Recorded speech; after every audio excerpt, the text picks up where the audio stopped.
My name is Sam, and I'm here to say that I'm not going to wrap this. Hey, what's going on? This is Metal Gear Mondays, a podcast about Metal Gear, and I'm here to tell you about how to support the show. If you want to support the show, you can go to patreon.com/Metal Gear Mondays and check that out there. Or you can go to facebook.com/Metal Gear Mondays, like us there, join the conversation, or you can tweet us on Twitter @Metal Gear Monday. These character limits are a bitch. Anyway, enjoy the show.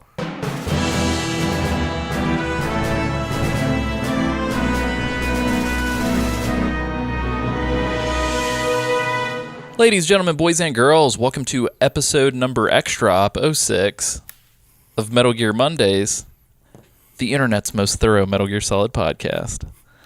I am saying it that way because we got a single tweet with number 2, and it was good old Cole Duncan, $25 patron. So for all intents and purposes, Cole Duncan, the highest paying patron, just determined the slogan. Yeah. So congratulations, He's got more Cole. stock. He's invested stock. Yeah, it's true. At $25, if you guys do want to support us at that level, you get a monthly Google Hangout with your boys. So for Cole, that'll be effective March. Cole, we'll reach out to you with some dates. So get excited, friend. But yeah, if you guys tweet more, like if I get a fuck ton of if I get 100 tweets for number 1, we'll switch it back. But for the time being, as of time of recording, we'll fucking backpedal Yep. as hard as we can. yeah. As far as time of recording, Cole's the victor, so enjoy that. I thought his name was Cole. No, my bad. Good one. Joining me, the new slogan has tripped my brain up. We will get used to this, and then we'll have to revert back and get used to it again. But as I said, this is the internet's most thorough Metal Gear podcast, not Metal Gear Solid podcast, because we're going to be talking about all of it. And I'm your host, as always, Leslie Summerfield, and this week I'm joined by Isaac Lim. Hey, Papa Roach. And as always, we are joined by Samuel Wright. Tale as old as time, true as it can be. Nuke launching robots, evil Russian plots, philosopher's legacy. Just a little snake, weapons OSP. Tale as old as time, stealth will save you time. Metal Gear Solid 3 and all the other ones we're going to summarize.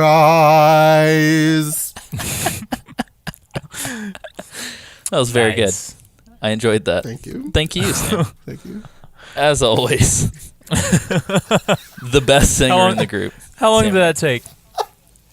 Literally, I started singing it in my head on the way into the house from, I parked on my way home from work, and I just started humming it, and I was like, I need to write this the fuck down right now. Is that why you texted me immediately at 7? Yeah. And you were like, hey. Yeah, I was like, I need you to set this up for me, and I need you to just trust me. I texted Alessio 10 minutes before we got on, and I said, I need you to introduce me second, I need you to trust me.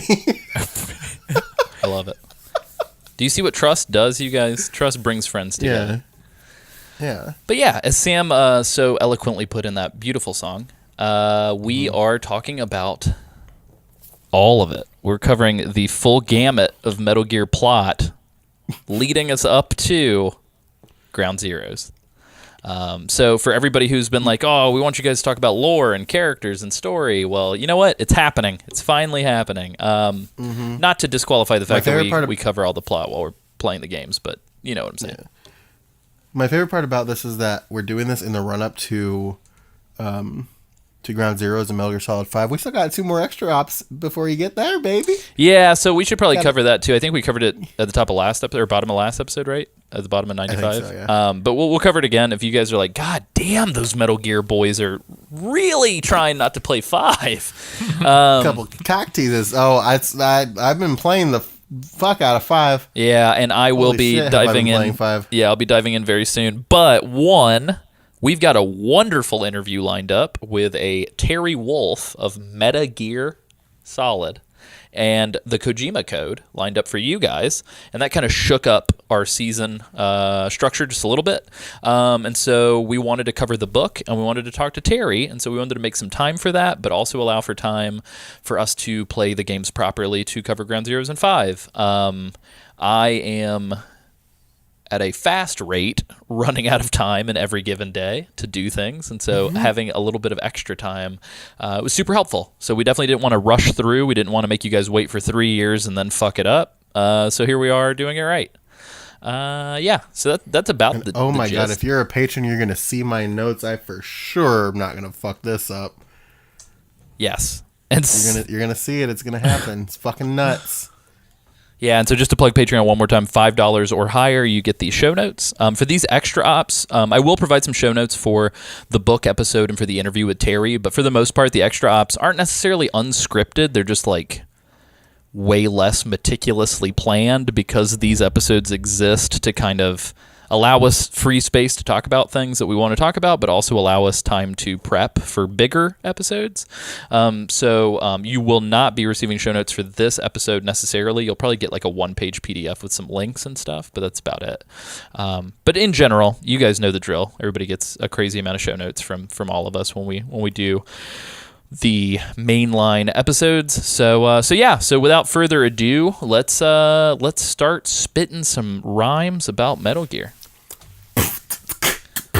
Metal Gear. I feel like there's a real missed opportunity for me to say spitting some rhymes about timelines. But Good yeah, job. let's dive in. You did it. You failed, you dingus.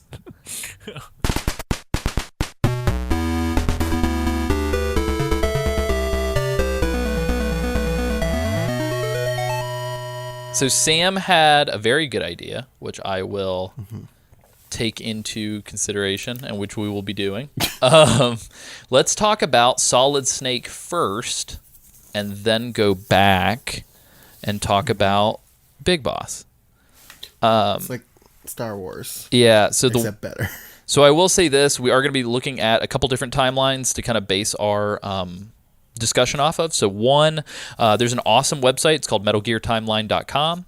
We're looking at that. It's very cool. It's very visual. It even splits everything up by game, so you can kind of sort. Metal Gear Wikia has a pretty decent timeline. The Tech Times actually has a pretty good Metal Gear timeline, and The Guardian actually put together sort of like a sort of quick write-ups on all of the games as far as like where they rank and what year they came out and sort of like quick summaries. So those are pretty good. Likewise, you can also check out the Metal Gear Solid Archive, I think is what it's called, the digital archive or digital encyclopedia that comes with Metal Gear Solid 4. So we're kind of pulling from a bunch of I fucking different love places. that thing. Like I feel like I maybe spent more time reading that than I did playing 4. Yeah. And Honestly. it's 'Cause pretty... There's enough content there. Yeah, I think the one thing that sucks about that thing is that some of it does get retconned as more entries in the series come out. So, and just for anybody who's like, oh, well, what about this timeline website? What are the credentials there? Just so you guys know, the sources for the timeline website are Metal Gear Solid Portable Ops from Kojima Productions, MGS4, Peace Walker, 5, Ground Zeroes, Phantom Pain, all the main games, and then you also have Audio Rejects, Metal Gear Solid: The Complete Story, MGS Portable Ops plot summaries, a bunch of lore videos, plot synopses, various wikis. So they pull from all over the place for their things. And massive credit to Alex Camarelli and Danny Cagliari, the two guys that I think have put together this whole thing. And Danny Tamborelli and Yeah. Frank Caliendo. And Yeah, and it looks like a lot of people donated to keep this thing going. So good on these guys. And definitely scroll to the bottom of the website. There's a link to support their project if you want to give them some money to continue to support their website. So, yeah. Before we get into Metal Gear, like Metal Gear 1, I do want to talk about two quick dates. 1979, we've got during the Rhodesian Civil War, Frank Yeager kills a young couple. He sees that they left a little girl, and not wanting to kill her, he takes her in, and her name is Naomi Hunter. And so that happened. well, it wasn't, but it became that. Yeah, it became Naomi Hunter. Yeah, we don't know what her, I guess, birth name is. But that happened in 79, so that for anybody who's keeping up at home, happens between Ground Zeroes, which takes place in 1975, which we'll get to, and the core MGS5 game, which takes place in 1983, 1984. So yeah, and which then we will also get to. yeah, and then we got a couple other dates real quick. So 1990, Solid Snake gets sent to fight in the Gulf War, which we hear about in MGS1, I believe. 1991, Big Boss takes the head of Foxhound and becomes sort of the leader of Foxhound. Oddly enough, though, based on what I'm looking at here, apparently the U.S. government was not aware that Big Boss was leading Foxhound at this time. Nor was the U.S. aware of the fact that Big Boss was also leading Outer Heaven at this time. Also in 1991, Outer Heaven develops TX-55 Metal Gear, which I believe, based on the canon of the series at this point, is the, if we're including Peace Walker, is the third Metal Gear proper, fourth if you include Shagohod. And so he's establishing this Metal Gear as a way to fight Zero and the Patriots. And then in 1991 as well is sort of the quote-unquote dissolution of the Soviet Union, or it is the dissolution of the Soviet Union, but it is not the end of the Cold War. I mean, it sort of is in the books, but let's be real, like, there is still very much so a Cold War raging right now. And also in 1991, the GRU Colonel Sergei Gurlukovich forms his mercenary unit with their goal to kind of restore the Soviet Union as it was. And yeah, so it's weird in a way. I guess Gurlukovich and his men are sort of like the Russian version of Big Boss in Outer Heaven, kind of. Way less successful. Yeah, for sure. Like, they're the D Squad. But then Metal Gear proper, and this is based on the timeline of the game, like within the lore of the game. So Metal Gear takes place in 1995. However, Metal Gear came out in 1987. So hopefully that makes sense. Yeah.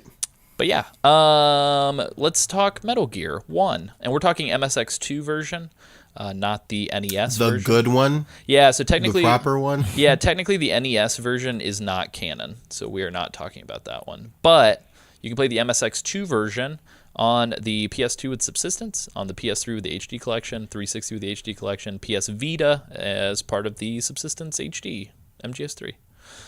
So yeah, this is where Snake kind of gets his wings, essentially. Sam, how would you summarize the events of Metal Gear? Snake. So the whole thing with Metal Gear is that this is Solid Snake's first mission. Yeah, is he technically Solid Snake at this point? I feel like he gets Solid Snake after this point. I think he might be. I think he might be Solid Snake. Okay, I'll do some digging. Yeah. So the whole point of this is that the U.S. learns about this Metal Gear TX-55 and they send Foxhound in to destroy it. Not knowing that Big Boss is behind Outer Heaven and Foxhound. Big Boss sends a gentleman named Frank Yeager, also known as Gray Fox, in to investigate, and he gets captured. And then Big Boss sends Solid Snake in to rescue Gray Fox and destroy Metal Gear. And essentially that's what Snake's whole MO for this whole mission is. This is the first time we've ever seen this man. And he's just a guy rescuing some people and doing some cool things. He has to find a scientist named Dr. Petrovich Madnar, who is the person who created Metal Gear TX-55, in order to figure out how to destroy it. If you will. Yeah, he's the Huey of Metal Gear. Yeah, and we'll talk about why Huey isn't the Huey of Metal Gear when we get to that point. Oh yeah, Isaac knows who Huey is. Okay. Yeah, sorry, I didn't mean to forget. Well, and so I guess my confusion on whether or not he's named Snake or Solid Snake at this point is because the subtitle for Metal Gear 2 is Solid Snake. So I guess my headcanon, which might not be accurate, I can't really seem to... I'm assuming he's just Solid Snake in Metal Gear, so we'll go with that assumption. But based on what I was under the impression of was that Snake was just Snake in this game because it was his first quote-unquote real mission for Foxhound, and he achieves like the solid Snake code name by defeating Big Boss. Which you would And think... Isaac, can I do a thing for Isaac really quick? Don't read the Metal Gear section at all, please. What do you mean? If you have it. Just don't, like, if you're on the timeline, don't read the Metal Gear section, because I just saw, like, a big bad spoiler. Oh no. Yummy. That being No. said, though... Is it about a boy? It might be about a boy. That being said, though, it's real weird to me that, like, Snake doesn't achieve the code name Big Boss after defeating After both defeating Big Boss. Boss attacks. Yeah. So I just don't... Yeah. Yeah. He does it twice. Like, why is he not Big Boss? Yeah, shouldn't he be like bigger, badder, the biggest boss? Biggest boss. The biggest, blackest boss. Gosh. Oh yeah. But yeah, so I guess we should also mention here at this point that Big Boss, who is the head of Foxhound and was like in charge of Snake, essentially reveals that he's the one who is actually in charge of Outer Heaven and tries to stop Snake. And that he took back control of Foxhound in order to finish building Metal Gear and delay Snake. But Snake destroys Metal Gear in the base and supposedly kills Big Boss. And then Roy Campbell replaces Big Boss as the head of Foxhound. Oh, there is a big One fucking huge Roy. spoiler in one of these timelines under Metal Gear. Good God. Whoopsie daisies. Yeah, shield your eyes, sweet baby Isaac. Don't worry. It's no bueno. Sam, you talked about Frank already, yeah?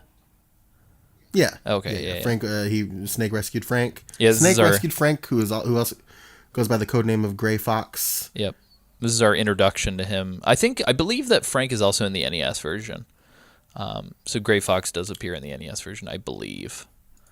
So yeah, that was all of our first exposure to him. He comes up in a big bad way in Metal Gear Solid 1. See those episodes. See 91 through 94 and also 1 through 4. Yeah. Is there anything else that we feel like we need to mention here? Is Hori White in 2 She's in 2. or she is in 2? Okay. Yeah. So She's very important. yeah, there is that throwaway female character in Metal Gear 1. I cannot remember her name for the life of me. Her brother is Dr. Well, it's Dr. Manar's daughter, right? Ellen? Is her name Ellen? I think so. Yeah, we're already opening ourselves to like letter bombs as we speak. You know what? Fucking at me. I don't give a shit. Yeah, let's do it. As I said at the top of this, I will say it. I'll fucking say it on every episode if we need to. We are not a Prima strategy guide. We are going to talk through this stuff in the way that we've covered them as best to our abilities, but we are not computers. We are boys. Yeah. So between the events of Metal Gear 1 and Metal Gear 2, Roy Campbell replaces Big Boss as the head of Foxhound. Mm-hmm. Very nice. Big Boss Big boy Roy. Big boy BBR. Big Boss helps Zanzibar land claim their independence from Russia. I believe sort of the weird implication, at least I've seen in like fan theories online, is that Zanzibar land, if mapped, is like roughly where the events of MGS3 take place. And I kind of wish that they would have leaned into that harder, because like how cool would it be to be like, oh yeah, Outer Heaven in Metal Gear 2 is actually like taking place where 3 took place. Like Selena Yarsk and Yeah. yeah. So, yeah. That would be pretty cool. So there's that. So that happens in 97. Big Boss takes over or helps Zanzibar land claim independence from Russia. One of the things I want to touch on here very, very quickly before we get into 2 is that Big Boss with his Zanzibar land situation, and everybody please keep in mind we are not including 5 yet, so please do not let me know all these things that I'm intentionally not saying. But effectively, Big Boss, after the fall of Outer Heaven, kind of takes in like refugees and injured and sort of the mercenaries who survived and like POWs and orphans, and just like kind of the events of MG2 kind of like paint this picture that Big Boss is kind of like a freedom fighter, like very like Che Guevara, very yeah, a man of the people, I think, which is why in Metal Gear Well, Solid they 1, definitely do like sorry. they start leaning into that pretty hard with Peace Walker too. Like it's very like they make that direct reference to Che and all that stuff in Peace Walker. Yeah, and I would even say that like Naomi kind of explicitly talks about it whenever she talks about how she was how she came to meet Big Boss in MGS1. So yeah, there is a little bit of like are we the bad guys kind of vibe to Solid Snake, to Metal Gear 2. But the big thing about Metal Gear 2 that I kind of wish that they would go on to talk a little bit more about is like we sort of start to see the beginnings of Kojima's theoretical love affair with environmentalism, where he kind of starts to posit this whole like, oh, Dr. Kiyomarv creates a synthetic oil that kind of reverts all of these like major crises, and like the world is kind of at peace. Like there's nothing but peace now because nobody's fighting over oil. And so he sort of creates this like limitless synthetic like fossil fuel. And so that's kind of the set dressing for Solid Snake for Metal Gear 2, but it never really comes up again ever in the series, which is interesting. But essentially, the reason why Snake kind of gets brought back into action is because Kiyomarv disappears and gets kidnapped by some soldiers from Zanzibar land. And it turns out that Zanzibar land wants to kind of hold him hostage and the rest of the world by kind of taking advantage of this synthetic oil, this energy supply, and kind of making it their own, which seems like a kind of a dumb move. Like that's a real good way to get the crosshairs of every country on you, I feel like. But that's It's maybe not like entirely good, guys. yeah. So, and I'm not quite sure why they need Kiyomarv's synthetic oil to power their Doomsday machines, otherwise known as Metal Gear R, which gets introduced in this game. But that is the sort of inciting incident that kind of leads to the kickoff of Metal Gear 2. So, Sam, how would you summarize Metal Gear 2? I'll kick it back to you, sir. Well, that's the whole deal. Is Snake has to go in. He's sent by Mr. Roy, Big Boy Roy, to rescue Dr. Marv. And Snake finds out that Big Boss is still alive, having survived what happened to him in Metal Gear 1. And that Dr. Marv is actually dead. And so that sucks. Solid Snake is attacked by Gray Fox, who is driving Metal Gear R. And then Snake destroys Metal Gear R and then fights Gray Fox in the middle of a fucking minefield and kills him. Quote, kills. There's a lot of like, I killed you in this series so far. But is attacked by Big Boss once again after this battle with Gray Fox, and Snake wins one more time. And then Big Boss tells Snake that he's his daddy.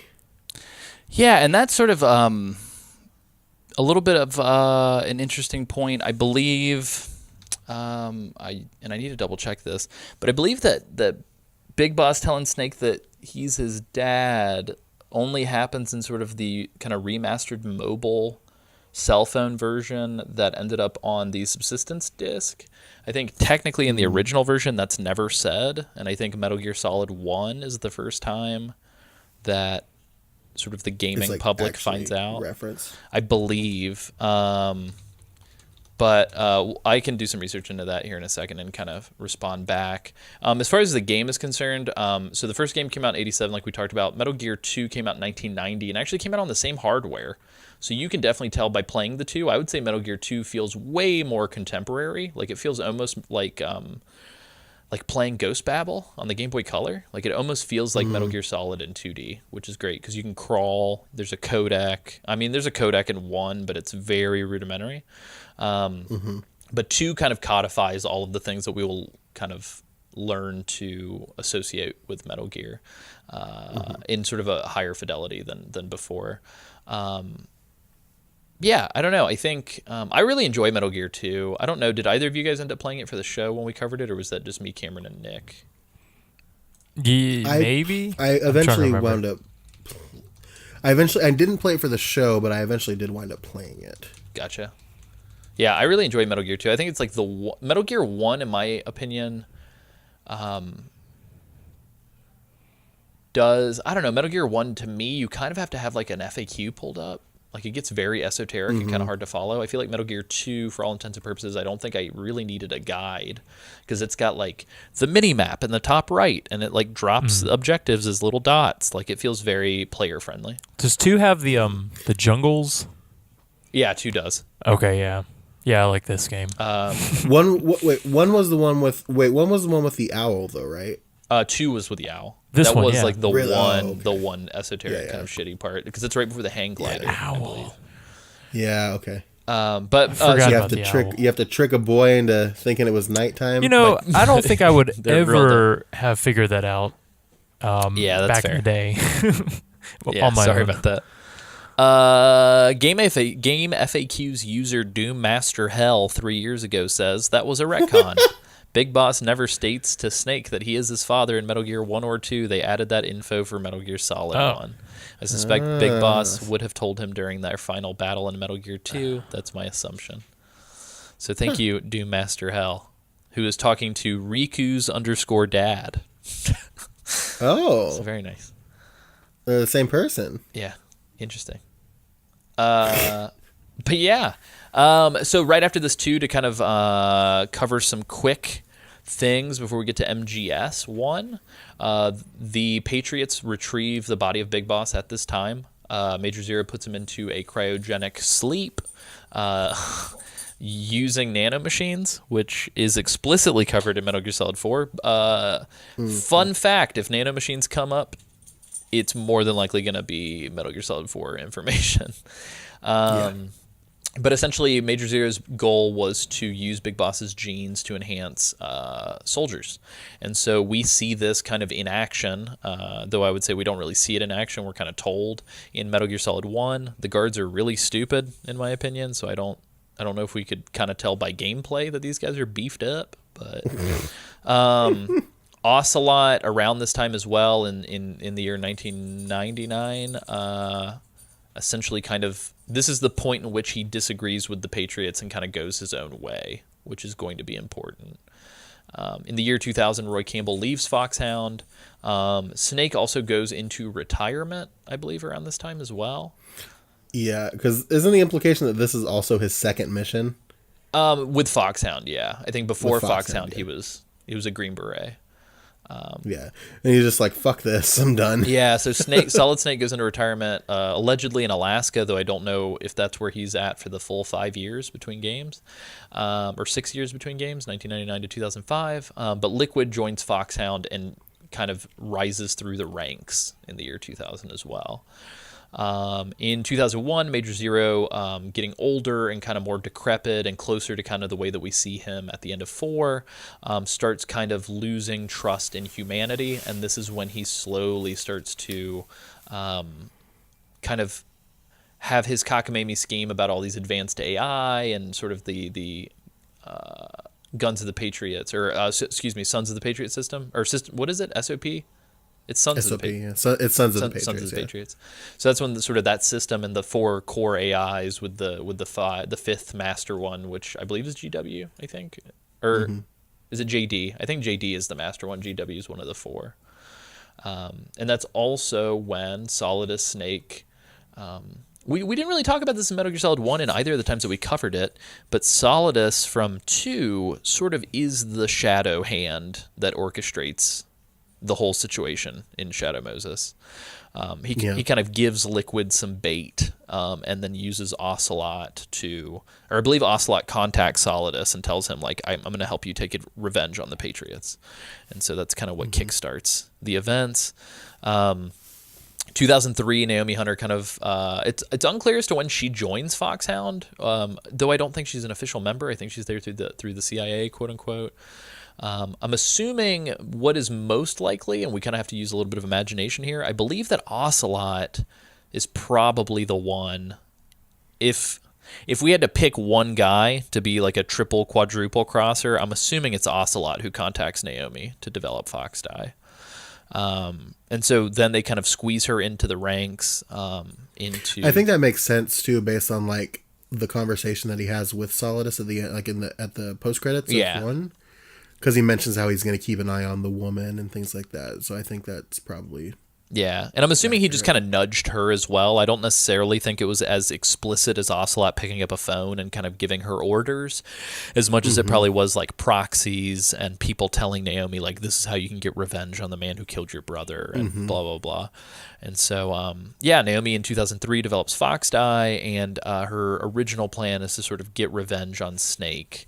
And then in 2005, we have the events of Metal Gear Solid. And I want to do a thing here, a segment that I like to call Fumbling in the Dark with Isaac Lim, because I want I love Isaac it. What to now? tell us. Who did what yeah, now? that one. Who did what now? You knew? I do. I want Isaac to summarize. Actually, Alessio, could you cue my favorite clip here for me, please? Oh, yeah, of course. My hand! Thank you. Isaac, could you talk to us about Metal Gear Solid? My and hand! What happened in there? What would you like to know, Sam? All of it. Yeah. All Isaac, right. can Well, Sorry, that was you, very can you violent. summarize all of Metal Gear Solid 1 for us? anyway, I'll give you this much. The year was 2005. The year Yes. in reality was 1998. Take us away. Thank you, Alessio. Anyway, back in Shadow Moses, in Alaska, what's his name? Camel Man takes. Hey, bear with me now. Excuse me. Who? Camel Man, Joe Camelman. the Camel Man guy. Joe Camel, man. Yep. They take Snake out of retirement, and he's like, "Hey, I need you for another mission. I'm gonna use you, but I'm not gonna tell you that." And there's gonna be 2 goals. One is to rescue a couple fat men. One being the DARPA chief. Not Fat Boys. And the other one is the president Of of the. It's the president, Sam. Just Arms Tech. okay. Arms Tech. What about Legs Tech? Yeah. who gives a flying hoot about them, Alessio? Anyway, so the second mission is there's nuclear weapons on this island. You I don't need say. You to go. I need you to go and figure out if those are actual nuclear or if they're fake nuclear. You could just stop there. Are they actual nuclear? or are they nuclear? So then Ooh. we get kicked off with little Solid Snake swimming around in his flippy floppies and his wetsuit. So wet. And then Wow. you go through Shadow Moses, and these guys are dying left and right. The DARPA chief, quote unquote, lunges at you, has a heart attack, dies. Oh, what happens there? What's that all Meryl- about? Huh? I said, what's that all about? What's that all about? Oops. What up with that? Who? Somebody forgot to take their vitamins. And then you got Meryl in the other cell, doing sit-ups because what's a girl gonna do? Who's Meryl? Oh, you know Meryl. I know Meryl. She's a Pokemon. Yeah. no Meryl Streep. Evolves into Azuro. Yes, she is Campbell's daughter. Isaac, we have a lot of games Or to niece. cover. Could you speed this up? Hey man, All right. I feel like we get. I feel like we get what we ask for when it comes to Isaac. That's so true. It's fine. I That's mean, you asked me to cover this game. Yeah. You get what We you just played it. I thought it'd be better than this. Whoa, Sam. So much for friendship these days. I love All you, right. Isaac. Keep going. Meryl is his niece. I'm just but covering the secretly his games daughter. as is. Mm-hmm. Okay, I'll speed it up for you. You ready for this? Yeah, dude. And then we fight Ocelot, cut off his hand, cue it here. My hand! Anyway, then okay, thank you. And then Sorry, we I fell fight asleep at the board. and then we fight a ninja, PP boy Ocelot. He's a good-looking boy. Let's see. Do you mind if I keep this picture? Man, if I keep this picture. Oh my gosh. Oh. And then let's see what else we got here. Then we fight a bunch of the other what are they called? Who are those people? Terrorists. Foxhound members. I mean, I guess you could call them what was their names called? The group. Foxhound. Oh. Oh, like I guess. Wait, what am I thinking of? Yeah, we'll go with that. Anyway, so we fight all the other members of Foxhound, destroying them in their wake as we get to them. wow. Sometimes twice. Damn. And then Double destruction. and then we get to killing Metal Gear and Liquid and that's the game. Yep. Oh, and then it So, turns out that there's a third one, right? A third A third what? of the clone of the Of the Klon? of the So I'll flesh out a couple of things here. Yeah. So here Sam, you go. could you, You got Big Boss, Okay. Liquid. Oh god. I mean, you got. I'm sorry, Liquid Snake, Solid Snake, Yep. and Solid Snake. Did you forget what it? There you go. Very nice. So And gaseous snake. and that's so a couple that's of the game. Couple of details. Nope, that's the game, Sam. You wanted me to speed it up, so I sped it up for you. Yep. So part of this mission. So the ninja that you fight in the game that Isaac mentioned is actually Gray Fox, Frank Yeager. Frank Yeager, who his body was recovered and experimented upon, and he was turned into this cyborg ninja. That sounds hot, Sam. Yeah, it does. Crawl all over me. Yeah, so he turns into the cyborg ninja, and he pretty much actually dies in this one, saving Snake from Metal Gear. You also rescue a scientist named Hal Emmerich, who is the son of one Huey Emmerich that we'll talk about a little bit later. And also known as Otacon, this Hal Emmerich, and he is the one who is developing this new Metal Gear named Metal Gear Rex. Does not know it's supposed to fire a nuke, and joins Snake in his cause after he finds this out. Inspired by the dinosaur Metal Gear Rex. Yes. Or whatever. Metal Gear Rex. You also find out that Liquid is Snake's, quote, brother. They are both clones of Big Boss. In the 70s, there was a experiment called Les Enfants Terribles, which was experiment to clone Big Boss and create the ultimate soldier, and Solid and Liquid, and indeed Solidus, that is secret, were products of that. Actually, really quickly. And, it was in the 70s. For some reason, I always thought it happened during the second coma. Yeah, no, it happened. No, it happened after Peace Walker, I think. It happened before I think Peace Walker. that was.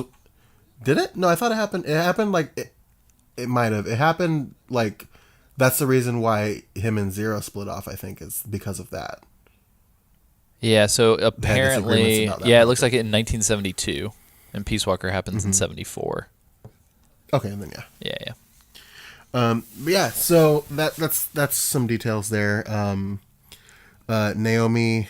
You find out about Naomi being Frank's brother and Sister.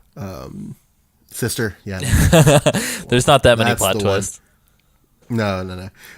Naomi being Frank's sister, and that she has this revenge mission on him. Snake realizes that he has been infected with fox dye. Then you find out that Revolver Ocelot was pulling the strings this whole time, reporting to Solidus, who is the president currently.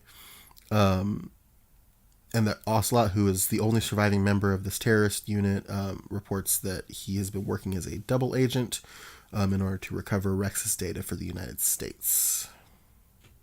Very nice. I think that was pretty top notch. And this game, 1998, like I had mentioned, PlayStation. Also, it was released on PC, which is one of the few games in the series that was released on PC. I believe 2 and then 5 were the other subsequent PC releases, and Rising. But we'll talk about those. You can also play it on PS3 and Vita. But yeah, between the events of Metal Gear Solid 1 and Metal Gear Solid 2, which would release for the PlayStation 2 in the year 2001, we forgot to mention a character who many people may not ever even encounter, Nastasha Romanenko. She gets introduced mandatorily, but after that, she kind of is purely optional, which is weird. But yeah, essentially she Not for writes me, a book. Alessio. She writes a book Never called for "In the Darkness of Shadow Moses: The Unofficial Truth," which you can read the entire book from top to bottom in the menu for Metal Gear Solid 2, which is pretty cool. She reveals everything. Somehow she even knows about Solidus, and so that's mentioned in the book as well. I don't believe that anybody tries to silence her, because the book kind of goes down in history as sort of a conspiracy theory nonsense. But eventually Solidus steps down from being the president of the United States because the Patriots control everything, and they realize that he staged a coup, and so they kind of shunt him away. I think they're trying to kill him, but he goes into hiding with Ocelot. Around this time in 2006, Ocelot ends up taking Liquid Snake's arm and implanting it onto his own body. After having it being chopped off by Frank Yeager in Metal Gear Solid 1. Yeah, and he goes through some sort of like psychokinetic therapy to kind of have it in there, but for some reason Liquid Snake's consciousness kind of lives on and continues to try to take control of Ocelot's body, which I don't think that's how anatomy works. No. In 2006 as well, Solid Snake and Otacon, who canonically Otacon and Meryl both survive the Shadow Moses incident. So I think we can say that the saving Meryl ending is canon, because Otacon doesn't die during that ending. So Snake and Otacon found Philanthropy, which there's actually a pretty interesting 2-part fan film called Metal Gear Solid Philanthropy about this sort of situation. It is a NGO, a non-governmental organization, and the whole idea is for them to stop the development of Metal Gear, and it's sort of a stand-in for people who are sort of anti-nuclear weapons and kind of want to see them disarmed. And then Metal Gear Solid 2 starts us off in 2007, otherwise known as the Hudson River, 3 years ago. Because The Hudson River. Oh, it's 2 Can you years cue that ago. here, Is it actually? 2 years ago? Because the big shell takes place in 2009, so I believe it's 2 years ago. What'd you say, Sam? Yeah. Can you cue that here? I can. The Hudson River, 2 years ago. And that cue will let us know what the actual thing is. But yeah, so and then we dive into the tanker portion, the first half of Metal Gear Solid 2, as it were. Sam, how would you describe the tanker? A troll. Yeah, it was released as a demo first, and the demo contains the entire tanker. And yeah, and then it was released in the main game. So we've talked about this before. So the idea was that like Hideo Kojima was like, I want to make the tanker section Metal Gear Solid 2, and the Metal Gear Solid 3 will be what wound up being the rest of Metal Gear Solid 2. Which also would might a have dumb been idea. a nod to the New York trilogy, which is a series of books, or a book that is consisted of 3 parts. That is also very postmodern and had a big influence on this game. But I am curious, and I think we'll talk to Terry Wolf about this in depth on Extra Op number 8. But I'm curious as to, I believe that this is the case, but I'd be curious to learn the details about whether or not 2 was truly in development before 1 was shipped. Because the seeds of 2 were kind of planted at the end of 1. So I'll be curious to kind of learn more in detail, but I think based on the reading that we did, I believe that is the case. There is a little bit of overlap, but I just can't quite remember how much overlap. But yeah. Well, so Metal Gear Solid 2 begins with Solid Snake. You get some information from a source that is revealed later in the game to have been Otacon's stepsister Emma. That there is a new Metal Gear called Metal Gear Ray being transported through the United States on a tanker that is going through the Hudson River. And Snake has to get on that boy and get pictures of it to prove that it exists to the world. And as soon as Snake gets on this ship, man, these fucking Gurlukovich mercenaries, they're back. We talked about them, and they're back. Took over the ship, and Snake has to sneak past those boys, or kill them, or do whatever he wants to with them. Touch them. Put them to sleep. Touch them. Hide them in lockers. Hug them. Love them. Make passionate love to them under the moonlight. Throw them off a boat. Whatever strikes his fancy. Into the river. Yeah, just throw them off a boat. Permanently. Yeah, forever. But yeah, so he goes through, he fights a lady named Olga, who is Sergei Gurlukovich's daughter, who is also pregnant. Which, like, yo, what are you doing on a takeover like this? Yeah, what are you doing in the rain, girl? Wear some sleeves. You're going to get pneumonia. You're going to kill that baby. But Snake knocks Olga out, and a drone shows up and takes pictures of Snake on the ship, who, I mean, they're going to use that. It's a DJI Phantom 3 that is being piloted by a small video production company based out of Manhattan. They're shooting promo videos for the city, and they accidentally filmed this. No, I'm kidding. That's not at all. That'd be hilarious, though. Release it on WorldStar. Oh, no. Solid Snake gets into the tanker and gets pictures of Metal Gear Ray while U.S. Marine Commandant, I should say, not Commander, Commandant Scott Dolph is giving a speech about it.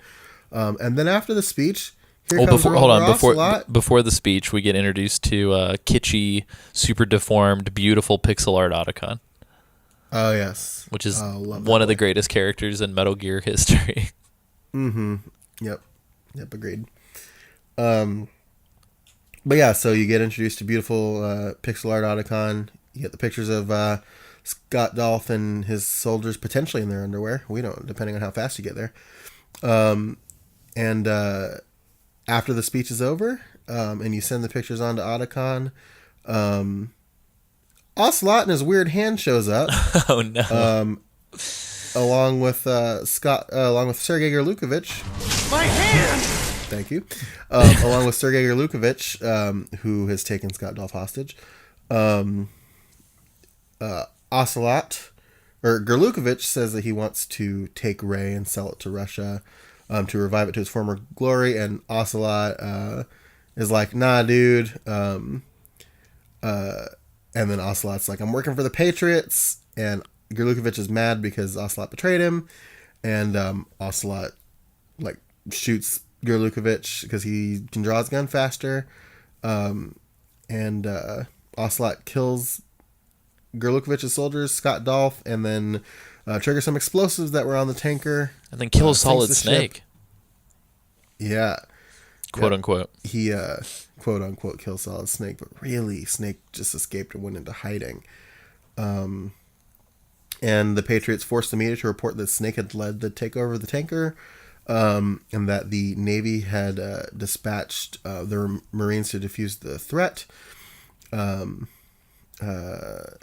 that Snake sank the tanker, killed everyone involved, including himself, and that they were going to create a cleanup platform for the oil spill, the crude oil that spilled into the water there, called the Big Shell.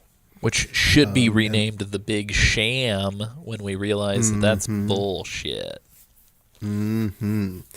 And then after this happens, Olga takes control of the Gurlukovich mercenaries and gives birth to a little girl named Sunny, who's taken hostage by the Patriots. Yep, and only one man can save them, and that was almost a game that we were going to play, but never happened.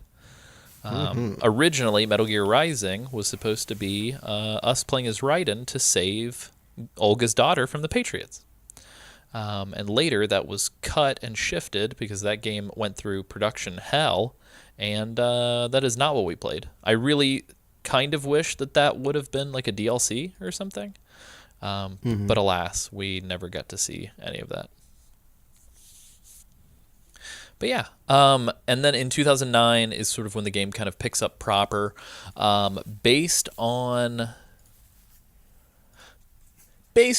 some anecdotal, circumstantial evidence that happens throughout the course of the 2009 portion of Metal Gear Solid 2, one could be led to believe that the tanker mission that we played through was actually us playing through a recreation of the tanker, either as Raiden or just in general as like a recreation for us, the player, through VR. Because VR and data manipulation and kind of regurgitating the past to influence the future is sort of the key theme of this game. I have my theories about why that theory's bull. Oh no! But I think we could save that for an episode on theories. I mean, likewise too. If you want to, you could always throw it down after we cover the 2009 stuff. All right. So let's do that real fast. So I'm going to quickly try to cover the most existential and up for interpretation aspect of the entire franchise in like 5 to 10 minutes or less. So let's do this. Woo! So yeah, in 2009, the Sons of Liberty take over the Big Shell. They take everybody hostage, and they are being led by a man who claims to be Solid Snake.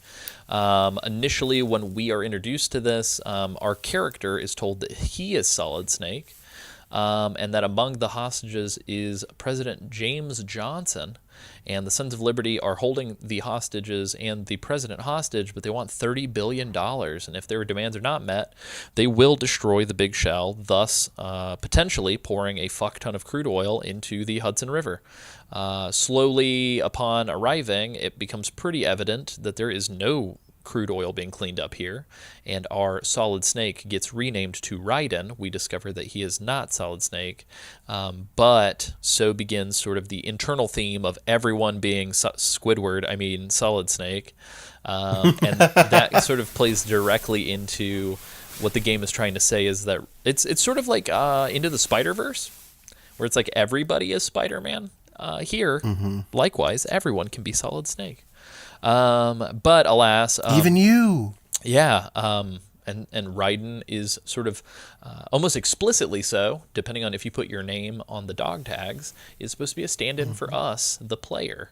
And so that's why Raiden is sort of this blank slate with no personality and no preferences and no real direction, because he is sort of a stand-in for us. He's sort of like a John Doe, kind of just anybody. I wish we knew Jack's last name, because if it starts with a D and it would be JD for John Doe, that would be fucking awesome, but I don't think Jack is ever given a last name.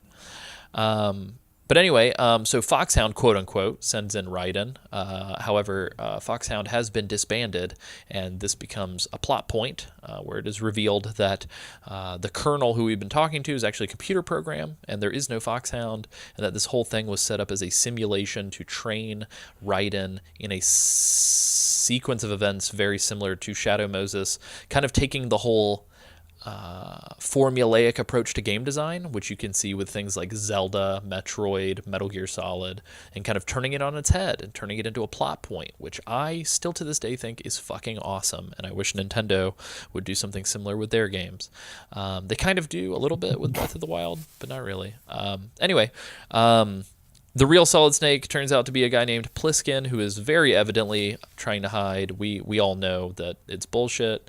Raiden discovers that the Big Shell is actually a huge Metal Gear, the size of a gigantic ship, called Arsenal Gear, and that Arsenal Gear allegedly holds the Patriots AI, but we are then told towards the end of the game that it is just one AI, GW. In his quest to defuse the terrorists, the president is killed, very similar to the way that the DARPA chief was killed. And then we find Emma Emmerich as sort of the stand-in for Hal Emmerich. So we have another Emmerich as a scientist. And she is later dispatched by Vamp in sort of I don't know how to describe it, almost like a Sniper Wolf reversal. Yeah, it's very weird. Yeah, and essentially, Ocelot is the one who reveals this entire thing about how everything was a simulation and it was all orchestrated. He's the one to reveal it to Raiden and to Solidus, and that they're all just sort of puppets. And Solidus sort of exists to say that he's trying to break the cycle and get out of this fucking weird chess match. In a weird way, we, the player, kind of kill somebody who is, for all intents and purposes, trying to free humanity from information control.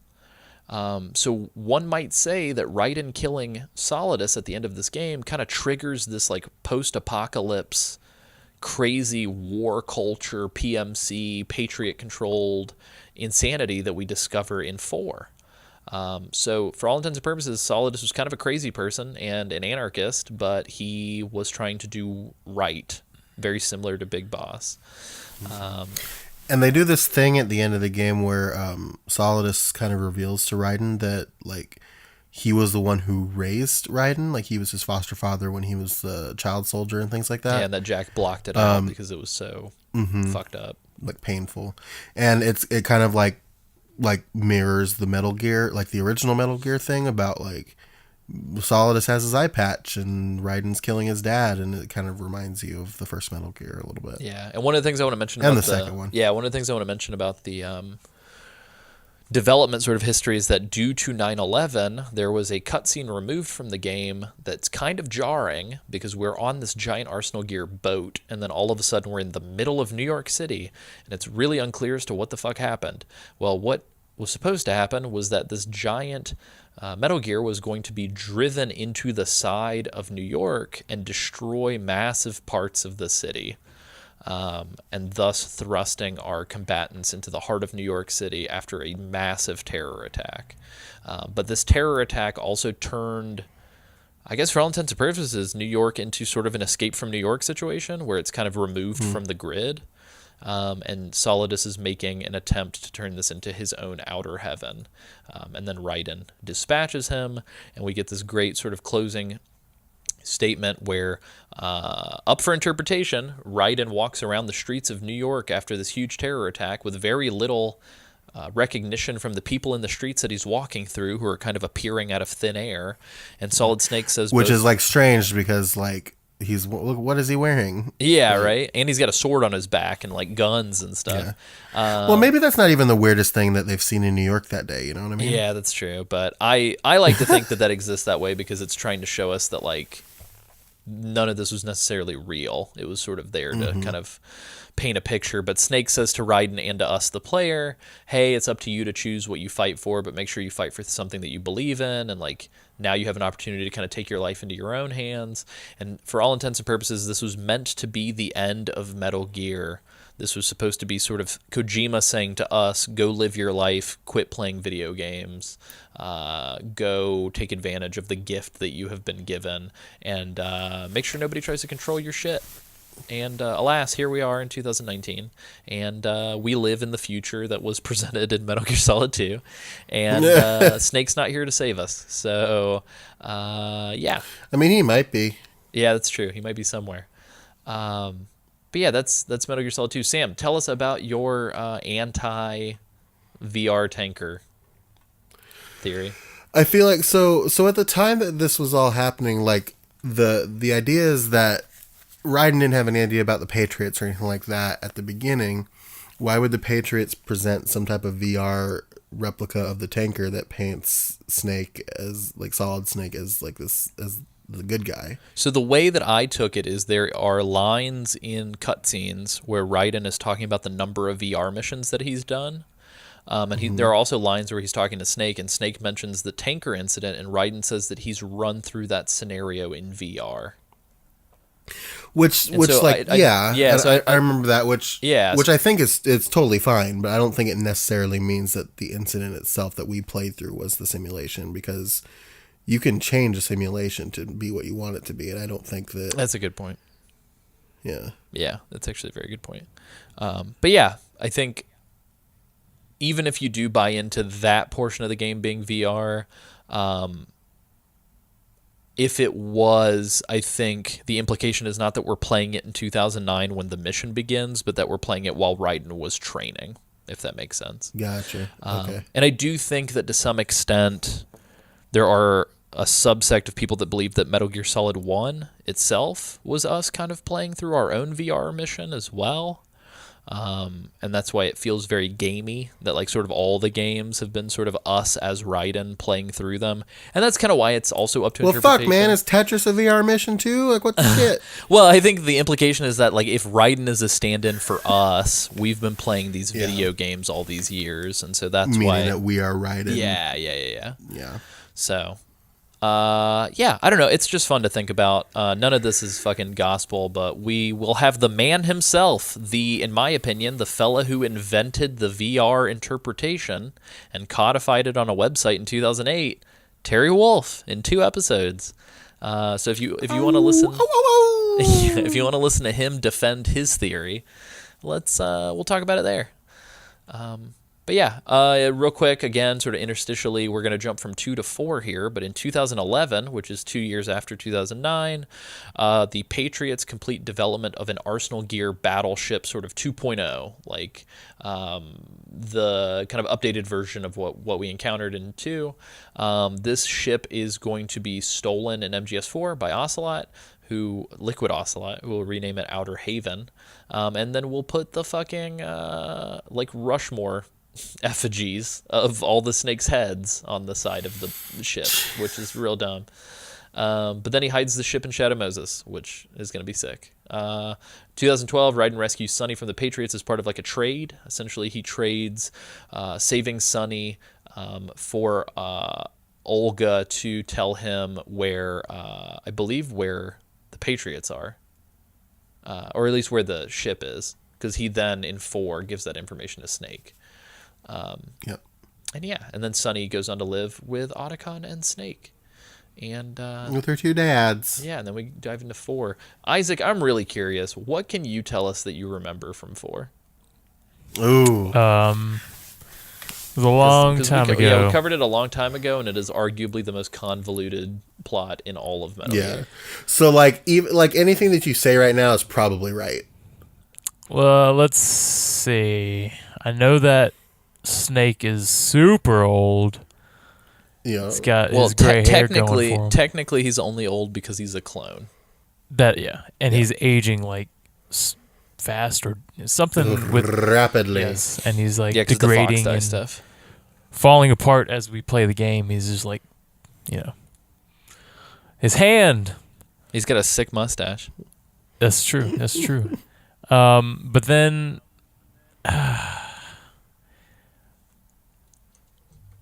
you know what? There was a lot that happened. I know, but I couldn't tell you like a lot of like the plot beats because I can't remember a lot of things that happened. I'm sorry, guys. Oh, you're fine. I'll set the foundation, and then Sam, if you want to alley-oop us. Effectively, we are living in a world, and we're introduced to this world at the beginning, so we're skipping Metal Gear Solid 3 for now because of chronology. We'll get back to that. But in 2008, this game came out on the PlayStation 3, and is exclusive to that system and has not left that system all this time. But effectively, we are thrust into a future in 2014 where private military companies, I almost said corporations, are sort of the lay of the land. around. Everybody's at war all the time, but so much so that nobody really fucking knows with who or why or when anymore. It's just kind of ongoing forever. And for all intents and purposes, this is like the future that Big Boss kind of wanted, minus the information control. Big Boss is all about just like fucking soldiers being soldiers. And the big difference here is that all of this is being curated and organized by computer systems and AI. So everything, we can go on this huge monologue if we want to, but ID tagged soldiers fight with ID tagged weapons in ID tagged wars. And if you don't have nanomachines and you're not built into the system, you effectively are worthless and can't do anything, unless you're Johnny, in which case you're fucking the hottest man alive and you're going to marry Meryl.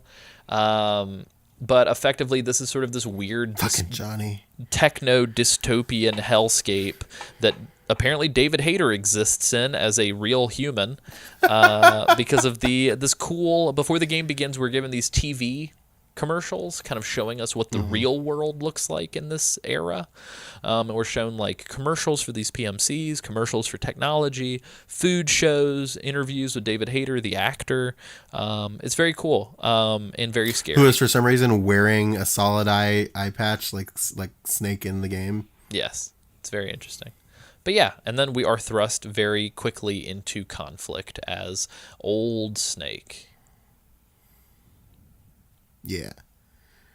So the world here now is controlled by private military companies. The biggest of which is controlled by Liquid Ocelot, a man who is formerly Revolver Ocelot, who is now completely controlled by the arm of Liquid Snake. It's weird that the Patriots would allow this with their nanomachines, but that's okay. Yeah, is what it is. The UN wants to kill Ocelot. And thanks to Big Boy Roy, Snake decides to go on the mission to help with Otacon's backing as usual. Yeah, Snake's just saluting the boss's grave for some reason, for whom he knows nothing about and doesn't make any sense. But this game is going to cram every character into. This is the Smash Brothers Ultimate of Metal Gear. Everyone's here. Everyone is here. Everyone is here, and even if they shouldn't be, they magically happen to know the MacGuffins that are needed to progress the story. So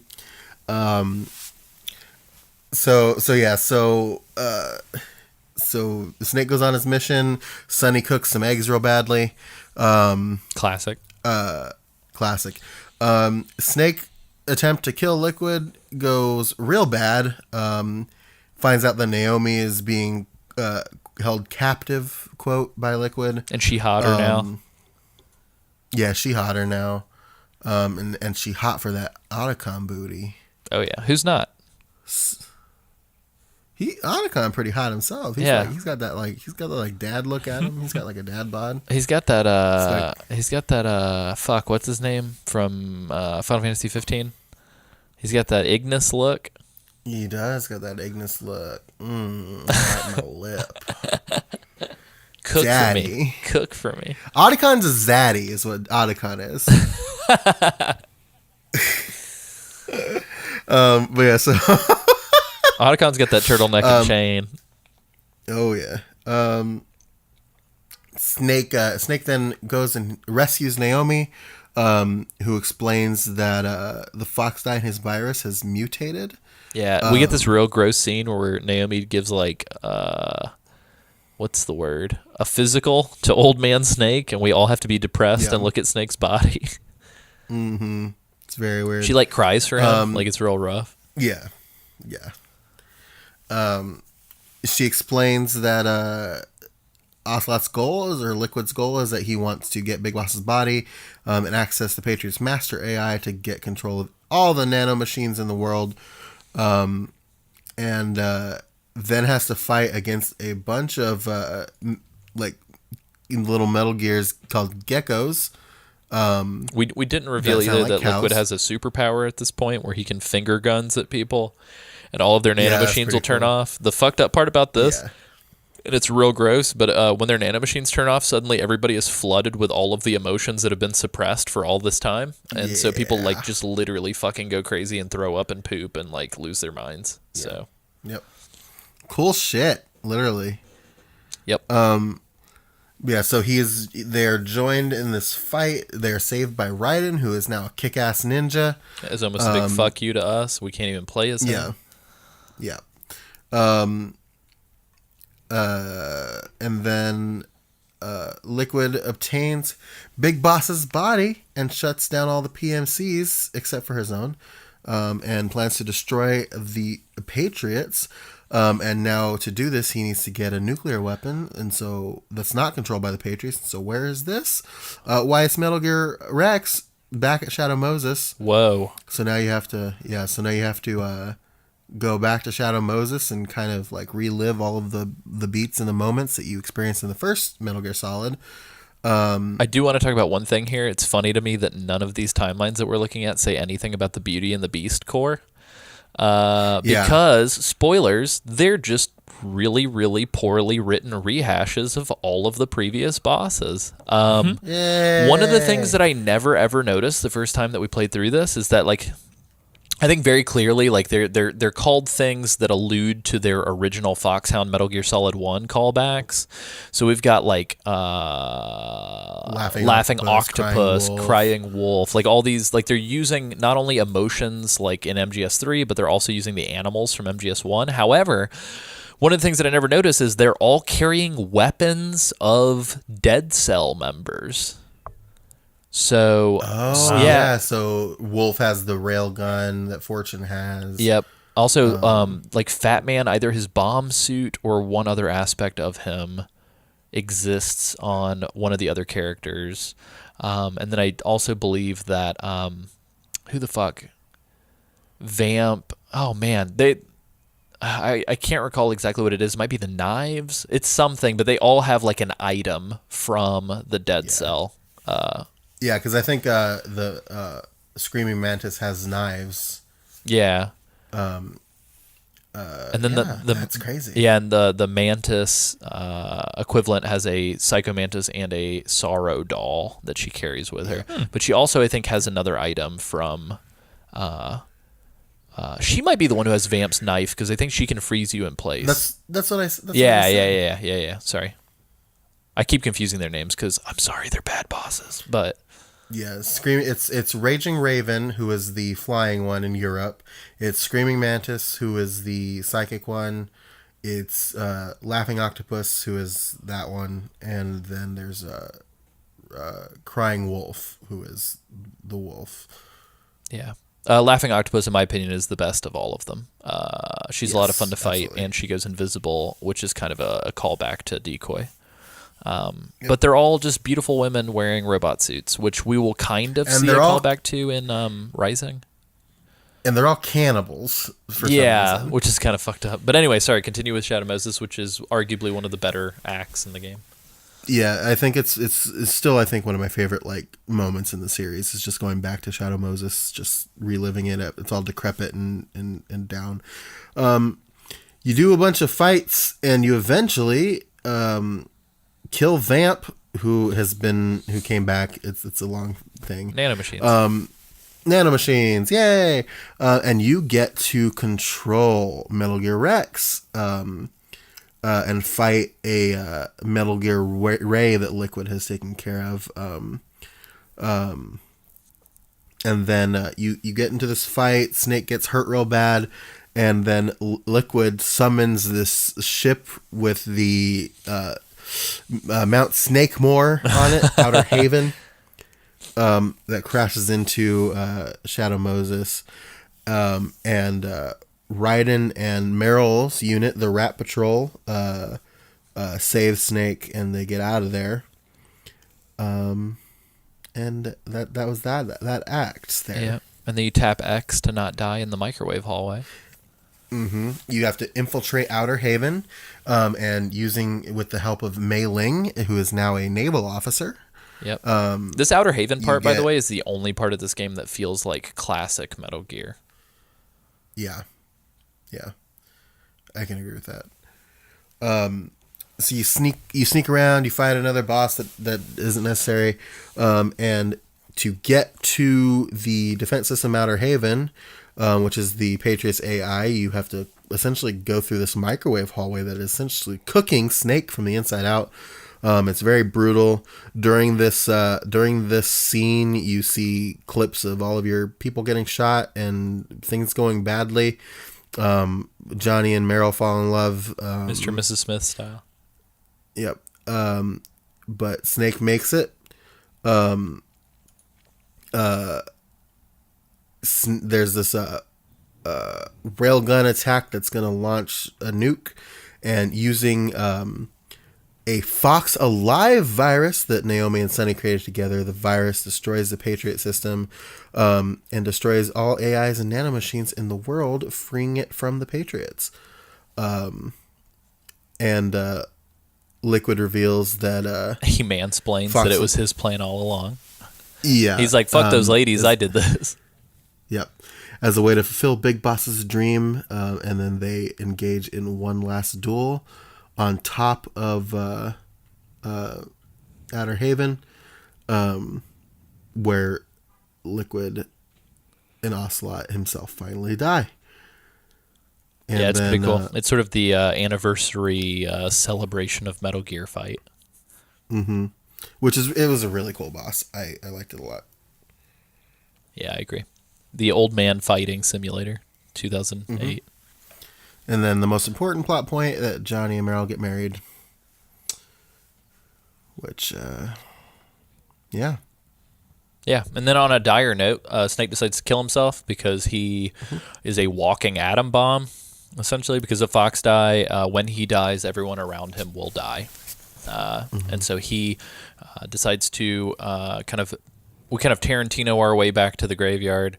It's not necessarily the exact same scene, but it's very similar. And Snake pulls a gun, puts it in his mouth.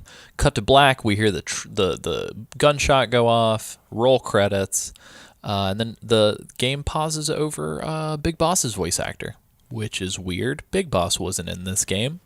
Hard cut back to the cemetery, and Big Boss is there with a buddy in a wheelchair, and it's Zero, and that's when we're explained that everything in Metal Gear is because these guys disagreed with the boss's dream, which was just poorly translated to a real dumb naked Snake who kind of fucked up when he told everybody else the plan. And we got people bickering over a game of telephone, and that's why all of this was. And that's kind of weird. Yep. That's why all of this was.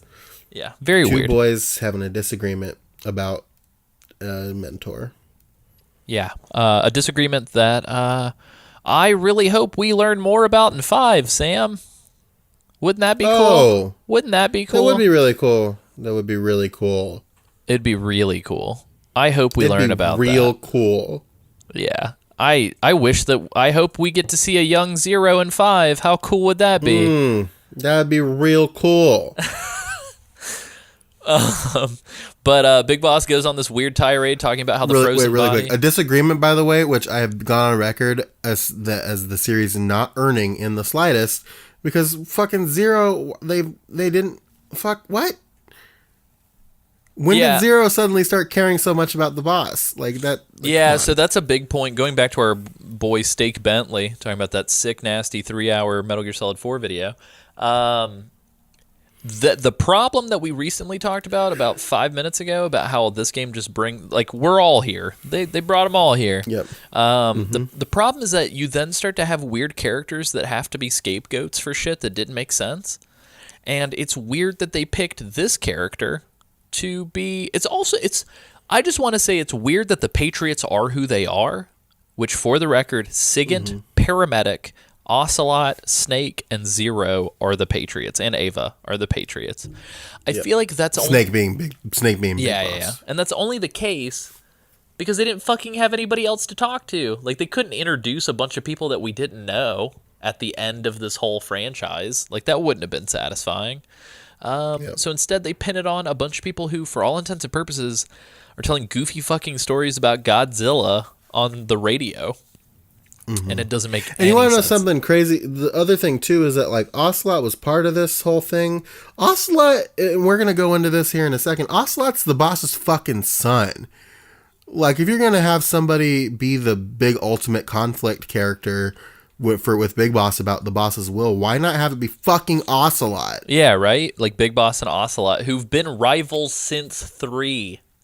Yeah. Because then you'd have this argument, I would say, it would be the perfect Jean meme argument, because you would have her biological son and then her philosophical son. I would be a much better pairing, would it not? Certainly would. But alas, here we are. Alas. But yeah, so Big Boss explains that the frozen body that Liquid Ocelot wanted was actually solid as Snake's body instead, because it was a perfect clone, and Big Boss was never dead. He was just in stasis, and that Major Zero kind of lost his mind to being old man and Alzheimer's, and the AI kind of went on autopilot, which all of a sudden did the traditional AI thing of being like, oh, I got to protect people. I got to protect them from themselves. Let's enslave everybody, which is kind of the classic 2001 Space Odyssey, The Matrix paradigm. And then Big Boss talks about how his vision strongly diverged from the boss, and so did Zero's, and this has all been a disagreement, and so in order to end this, they must both die. And so he kills the oxygen supply to Major Zero, thus kind of euthanizing him, and then Snake and Big Boss come in for a hug, which is, it looks like it's going to be a CQC duel, and then Big Boss pulls him in for a hug. It's very nice. And this kind of stands in, for all intents and purposes, Kojima didn't have a very good relationship with his father. So this kind of feels like, Kojima had a great relationship with his father. It's just Kojima's father died when he was 13. So for all intents and purposes, this is kind of like Kojima and his father having a digital high five. And then the Big Boss dies for real. Snake puts him to sleep, and then Snake goes on living with the last days that he's got, being the dopest old gay dad for Sonny with Otacon. Yep. No, Isaac. What's up? Did any of that ring a bell to you? Yeah, do you remember any of that? Yeah, actually. I remember hugging my dad by the graveyard. I remember fighting Street Fighter style at top the thing. Why does that sound like a folk song? I remember hugging my dad by the graveyard. 'Cause it is a song. Sam. I remember fighting old men Street Fighter style. This is kind of where Rising comes in. Rising is such a weird one because Yeah. is it canon? Is it not canon? Well, what so the it fuck's comes going in, on? Yeah, it comes in 4 years later. I just want to. I want to say one thing. We don't have to talk about Rising again, but I will say one thing. It is. We play as Raiden, and there's a bunch of weirdness going on. But Sonny shows up much older, and I don't know if they ever mention it. But like, I'm kind of bummed out that Raiden didn't ask her how her two dads were. Yeah. Like, I want to know what those boys are doing. Is Snake still alive? I think the implication is that Snake is not alive. Yeah, probably. Maybe not. that's why they don't talk about it. Yeah. At the very least, let me hear about Otacon. Let me talk to Otacon. Yeah, Let me right? talk to Otacon. There's a pretty cool Metal Gear in Rising, though. It's Metal Gear Excelsius. Fucking God, man. But yeah, Big old spider boy. yeah, Rising kind of takes place in like an alternate future, I guess. A canonical alternate future. I'm not sure if we're meant to take it as fact, but yeah, we're going all the fucking way to the beginning, you guys. So we're jumping we from got 2008 we got Big to- Boss and Zero. Who are these cats? What's going on there? Yeah, so I'll lay the land before we get into 1964. We got a couple dates we got to touch on. 1918, the beginning of the Philosophers. The Philosophers are kind of the proto-patriots. It's weird to me that the Philosophers kind of ceased to exist after 3. I kind of feel like you could have just had this group be the Patriots and not Zero, but okay.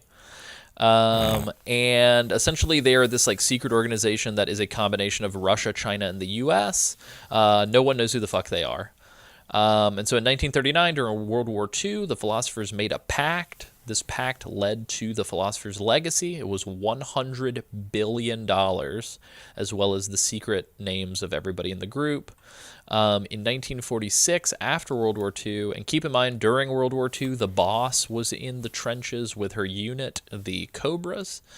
But after World War II, the money of the Philosopher's Legacy is stolen and spread across several banks, and no one knows why. The person it was stolen by, I believe, is Volgin's father.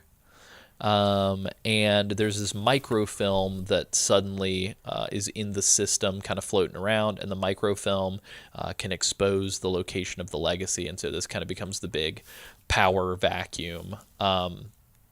The big thing as well that I will mention is during World War II, the boss, who you may not know who the fuck that is for right now, but the boss is forced to kill her lover, the Sorrow, but not before getting pregnant and having her child taken from her. And we'll learn about that later. In 1954, Russia is no longer being led by Stalin. It is now being led by Nikita Khrushchev. In 1961, Nikolai Sokolov, a Russian nuclear scientist, creates the Shagohod. In 1962, which is like proto Metal Gear. This is like the first. Yeah, this is like crawling Metal Gear. He's not walking. Yeah. He's on his belly. Yeah. In 1962, it sort of emerges that Russia is doing these tests with these ICBMs, and that things are happening in Cuba. And this is extremely upsetting for the U.S., and so this is the whole Bay of Pigs situation with President Kennedy demanding that Russia dismantle their nukes, and everybody's kind of on high alert. Eventually, Russia does dismantle the nukes, but in exchange, they want Sokolov back in Russia, who had defected, and so he gets sent back to resume work on the Shagohod. The CIA creates FOX, which I am just now learning stands for Force Operation X. What's that X mean? I don't know. X-Men? If only. You know? But I mean, we do fight the X-Men in this game. That's true. But Major Zero is who is leading Fox. He is briefly referred to as Major Tom, as sort of a David Bowie reference, though Kojima then states that it's actually a Great Escape reference and not a Bowie reference. But I still, to this day, refuse to believe that that is not an explicit Bowie reference. But essentially in 1964, the U.S. sends the Boss, their best agent, sort of this codename Boss was sort of the highest codename at the time. They sent her to Russia to find the Philosopher's Legacy in sort of like a undercover agent style. And some shit happens. Some upsetting shit happens. Now, Isaac, do you remember what this upsetting shit is? Because this is even further back than 4 for you. You guys are pulling my leg here. What do you want from me, eh? I want you to remember things. The game that we're about to cover is Metal Gear Solid 3. Or and this like, came out in 04. or hint, Isaac. You can read the timeline now. Oh. Where are we at? Let's see it. Wow. Metal Gear Solid 3. We're in 1964, Isaac. The roaring 60s. 1964, the year was. I know, it's supposed to be the roaring 20s. Now, what do you want? But yeah, Sam, do you want to take us through this? Yeah. Isaac, you find your place. Here's what we'll do. You find your place after the virtuous mission, and we'll let you talk about that. How's Excuse that? me, the virtual mission? Oh. Did you say nerd? No, virtuous mission of SEO. It's virtuous mythin. Don't be an idiot. Jeez, I wish that Zero would have said that. He's like, be an "Are you a idiot. fucking idiot? Don't Snake? be a fucking idiot, Snake. You're off the mission." You're.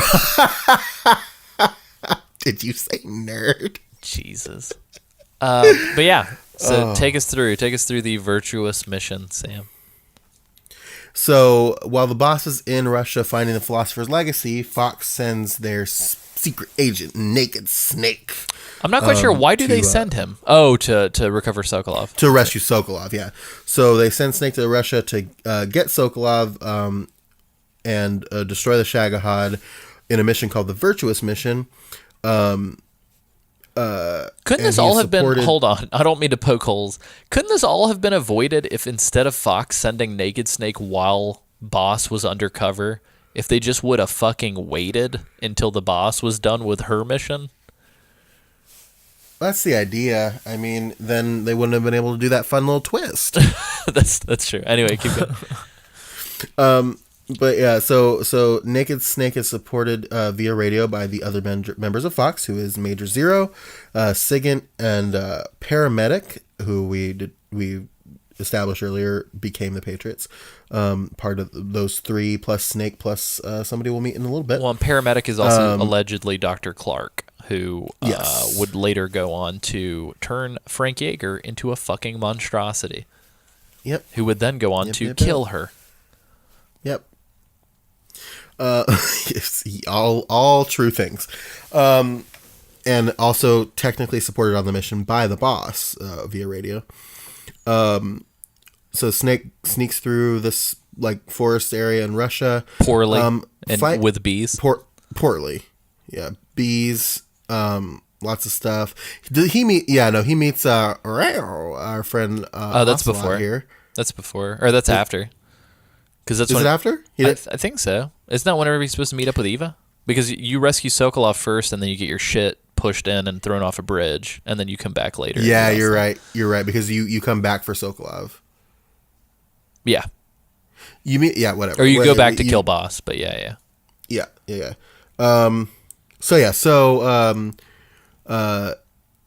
Snake finds Sokolov and he's so close he can taste it. And as he's crossing this very large bridge, bees Yes.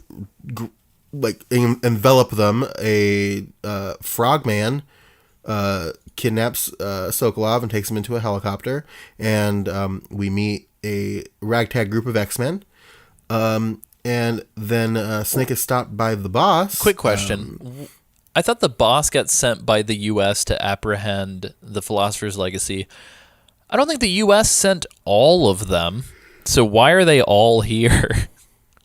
Well, I think she probably gathered them for the express purpose of her plan. But why? They don't really I would have explain, just like, where been they came undercover. I would have just been like, no, I'm doing this alone. But instead, she's like, got to bring my whole family along. Got to bring the X-Men to do this with me. I don't know. They don't really explain a good reason why they're there, but they are, and that's okay. Very nice. Yeah. So they take Sokolov, and the boss looks to have defected to Russia and betrays the U.S., steals a nuclear weapon. And she gives that shit over. She goes, hey, Volgan, why don't you try this Yep. on, Big Daddy? Yep, gives him it gives him this nuke, Colonel Volgan, this nuke to prove her loyalty, and then Colonel Volgan blows up a Russian research facility with one of the weapons after Snake gets thrown off the bridge by the boss. That's the Davy Crockett. He shoots at Davy Crockett. He shoots at Davy Crockett out there, and then Snake basks in the glow of the fallout at the bottom of this.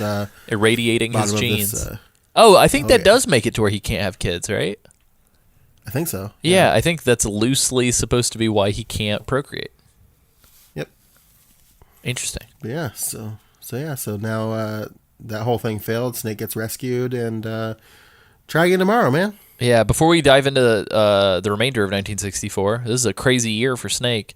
We don't really know much about Snake prior to this. Yeah, I think we know that he was in SEAL Team 6, right? Wasn't he? He was in some sort of... He was one of the ones that killed Osama. He was either in SEAL Team 6 or he was also a Green Beret like his son would later be. Yeah, he was the one who pulled the trigger on Osama. But before he went Zero Dark 30, I think effectively the importance of this nuke blowing up this Russian research facility is that it makes it look as if the U.S. assaulted the Russians. And that's what kickstarts the next mission, which is for Naked Snake to go back to Russia to kill the boss, and not as a fulfillment to the U.S. to prove that they had nothing to do with this, but because Khrushchev says if you really had nothing to do with this, you need to kill your legendary soldier. And so Snake has to kill not only Volgan, but also kill his own mentor. And that is the crux of Metal Gear Solid 3. Yeah. Now there's a section in here, and this part isn't technically a spoiler for Isaac because you find out who this guy is.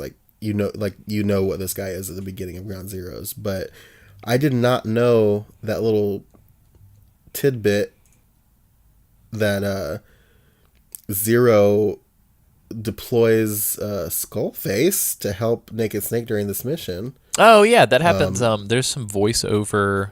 So really quickly, we'll touch on this very briefly. There is a character named Skullface in Ground Zeroes who is sort of the shadow to Naked Snake and has always been.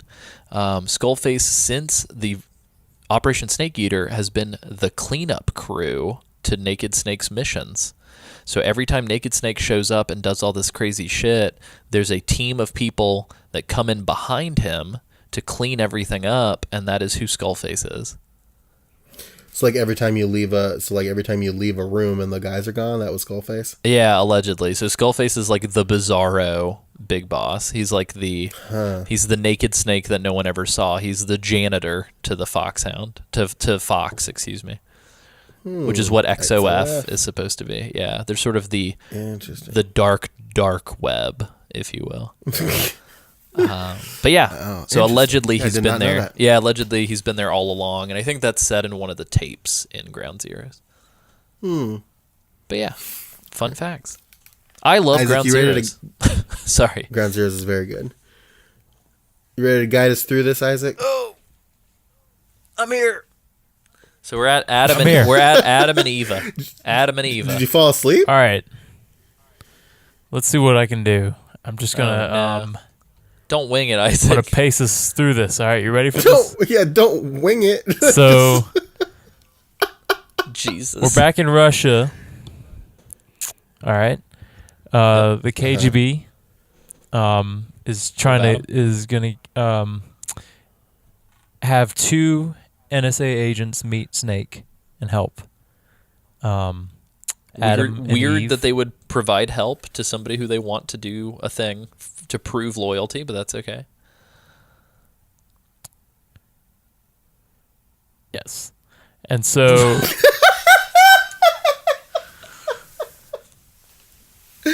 I'm sorry. Just And, that very pointed. Yes. So anyway, when they meet up at the rendezvous point, only Eva shows up. There's a little controversy. Isaac, who's Adam? Oh, wouldn't you like to know, Alessio? I do know. Do you know? I don't think you know who Adam is. Who Adam is? It's Adamska. That's Ocelot's real name is Adam. Is it really? Yeah, so Ocelot was... Wow. I guess that. Yeah, so Ocelot was also... He was supposed to be the second agent that was supposed to show up, but he, as always, is playing like triple cross. Well, there you go. Two lovers. Anyway, so Eva's there, and they get ambushed by Ocelot and his thank you, Sam. And his pretty And boy squad. His boys. His self-esteem team. Oh yeah, I forgot about them. They finally They have those dazzling outfits, Isaac. How can you forget? They're wearing those Naked- like Coco Chanel like striped shirts. Coco Chanel. That's how it works, man. So basically, Naked Snake and Eva destroy the team, and they find out that Volgin has the philosopher's legacy. Anyway, so on we go. What was that, Isaac? on we go. And then over the course of the game, you fight all the members of the Cobra The unit. X-Men. Say again? The X-Men. I'm sorry, Alessio. No. Damn it. Just kidding. Isaac's having none of this bullshit. Just Yeah. kidding. Isaac's here. It's time for serious business. I'm getting down to business because, you know. Are you going to defeat the Huns? Yes. Is the question. Anyway, so you over the course of the game, you defeat all the members of the Cobra unit. That's the pain. The Fury. I'm trying to. The Pain is the one in that. Isaac's like the pain. The Pain is the one in that cave, and I With the did not bees. Yep. like that one Bees. particularly. Yeah, the bees. And the bees, and you gotta swim under the islands, and Yep. I did not like that one. Then you got to fight the Fury, which Alessio does not like. I believe the fear comes next. Actually, The what? you fight the fear after. He's the next one because you fight the Oh, pain, you're then right. you fight Ocelot. No, you fight Ocelot again, then you fight the pain, and then you fight the fear in the Fear, trees. Frog Boy. Yeah, the tongue. and you I didn't like him. that guy. And then we fight the Scared Isaac. fury. The Fury, which Alessio hates, which is the Yep, you fucking killed me a million I also, times. which I also hate. By the Oh way. yeah, Sam. Yeah, Sam for the Hater of record, he Fury. becomes a literal demon after we beat him. Yep. Mm-hmm. He's already in hell. Yeah, he's already a demon. He's already a demon. And then you fight the End, which is this old man who. Or do you? Hey, Yeah, man. depending on how you did it. Do you fight Sorrow after the end? Is that correct? I think so. I thought Sorrow was the last one because you see all the That's past- right. All the past bosses. All the Yeah. past Well, and also you can, if you kill the parrot, the end's parrot is also in the river, which is amazing to me. So cute. Yeah. So essentially, you quote fight the ghost of the sorrow, Yeah. who, in no uncertain terms, is the Ocelot's father. Very weird to me, by the way, that the Sorrow's body is allegedly below the bridge you're thrown off of at the beginning of the game. Why is his body there if the boss killed him during World War II? Maybe she took him there and dumped his body. Yeah, or maybe she killed him in Russia. Who knows? Maybe But, from Russia with love. Very Isaac, nice. but then we lose a pivotal part of our senses. Who did what now? Snake Snake loses. does. So he loses Snake an eye. Snake gouges his own eye out, because he's It's weird he's with a fork, and insane. then he eats it. That's not how. Oh, it wasn't that's how it happened in my game. Snake? No, no. Whoa. What are you playing? ROM hacks? The insane Snake game Yeah, he gets captured and interrogated by Volgan. and by Volgan, and during a heated confrontation between Volgan, the boss, and Ocelot, he's hit by a stray bullet and loses his eye. Yeah, I feel like Ocelot did that shit on purpose. I mean, Probably. probably. I think Ocelot's a time traveler. I think he knew he had to get rid of Snake's eye. My eye. That would have been amazing. But yeah, zipping along, Naked Snake, with the help of Eva, destroys the Shagohod and eventually kills Volgan. Man, I sure do hope they don't do anything to bring any of these characters back to life. That would be silly. Shush. You hush now. Eva lets slip that she's a spy from the Chinese government at the end of the game. So Snake, I will say this is one cool thing. I love that Snake is so mission focused throughout all of 3. And yet after he's done, we finally get to see somebody in the Snake family relaxing. However, it sucks that he lets his guard down once and gets fucked over. Eva and Snake have a moment of love on a bearskin rug in a log cabin. It's very nice. And then when Snake wakes up the morning later, he's got a reel-to-reel tape that she left that he listens to, where she spills the beans that she's actually a spy from the Chinese government who wanted the Philosopher's Legacy. She stole it from Snake while he was sleeping, and she also leaves the will of the boss and kind of states how great the boss was and how nobody will ever remember her on this tape. And it's also kind of how we learn roughly that Ocelot's a triple agent. We see him in the background of this final cutscene. If you're in first-person view, you see Ocelot doing his finger guns outside of the window of the White House.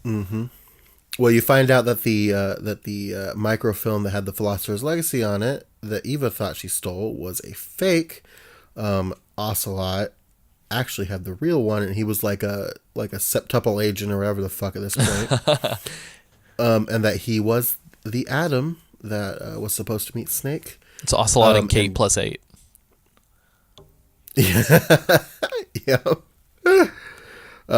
Gives half of the legacy, gives the legacy to the U.S., but only half of it, assuming that the other half is in the KGB's hand. Yeah. And that's also when Naked Snake gets awarded the title of Big Boss, and kind of learns all about it and how it was super fucked up, and that he essentially killed an innocent woman who was just kind of played by the scenario that she was in, but she was true to her mission, and so Snake kind of carries forward.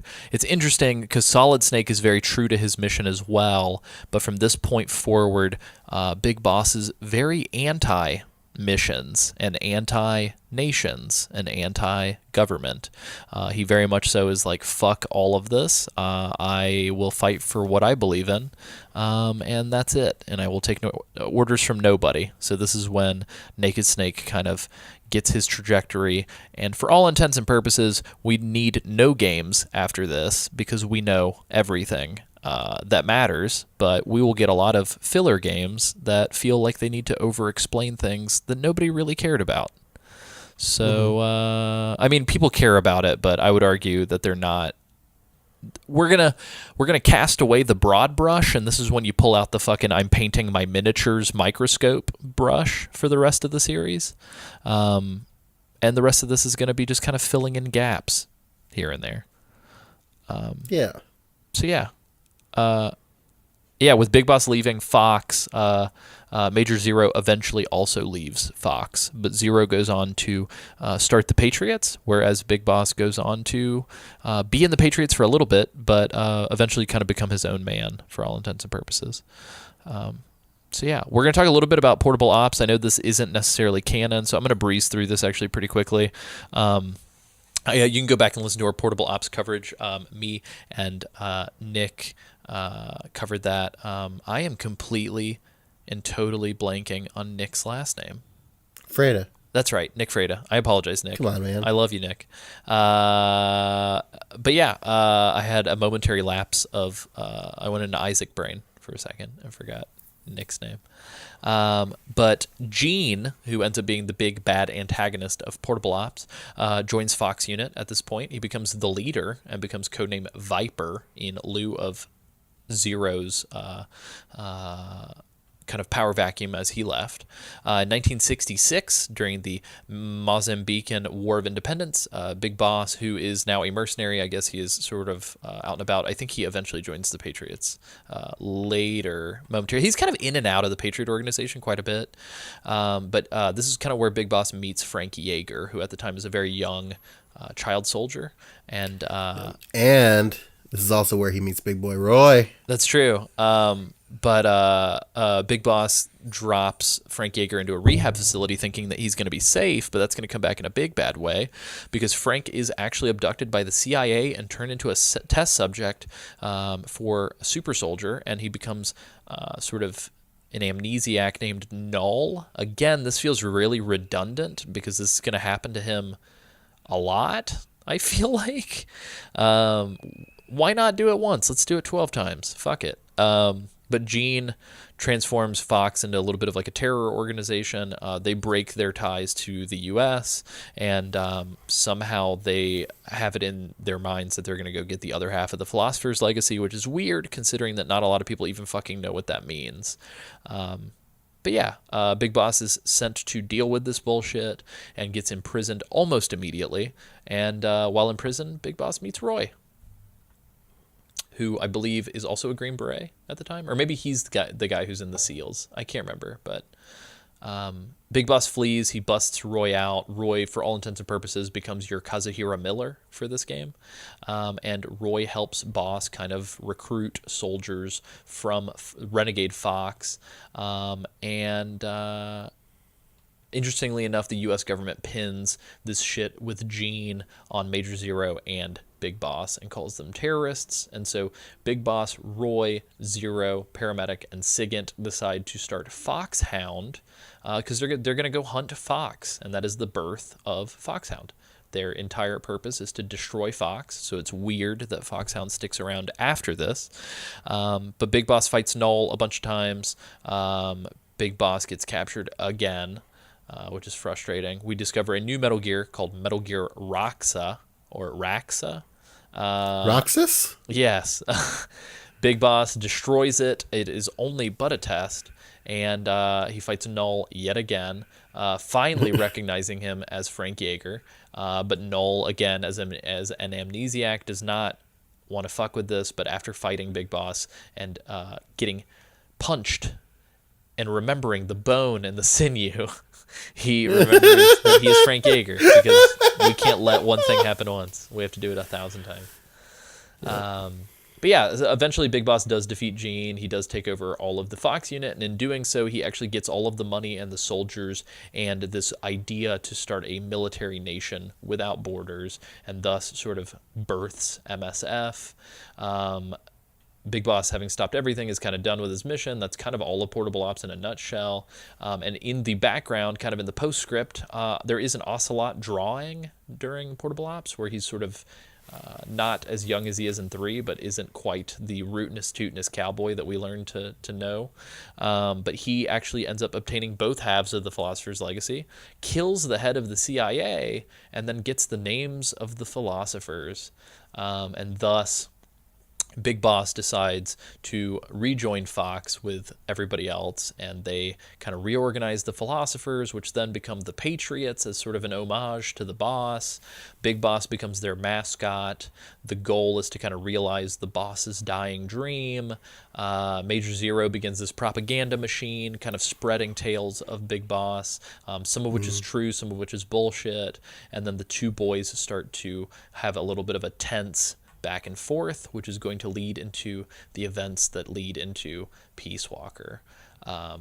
Effectively, we're going to skip over the year of 1960, if only to Spare Isaac. Or excuse me, 1970. 1970, yeah. If only to spare Isaac.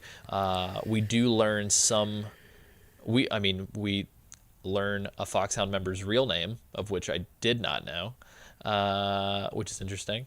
But we'll talk about that in 5. All we need to know is that in 1971, the leader of the Soviet Union dies of quote-unquote a heart attack. And then 1972 is when it all pops off. Yep, Eva becomes Mama, Big Mama. Les enfants terribles. Yeah, so Big Boss, against his will, sort of, I believe he's in a coma at the time. They take his DNA and begin this cloning project, and they give Eva the sort of, Eva volunteers to be the surrogate mother because she always wanted to have Snake's babies, but Snake was sterile. And so she gives birth to twins, Liquid and Solid Snake, which their names are David and the other one. They're considered imperfect. Boy. Yeah, boy. They're considered imperfect, and so thus Solidus Snake is made out of like 6 failed attempts. So he kind of becomes the best of all.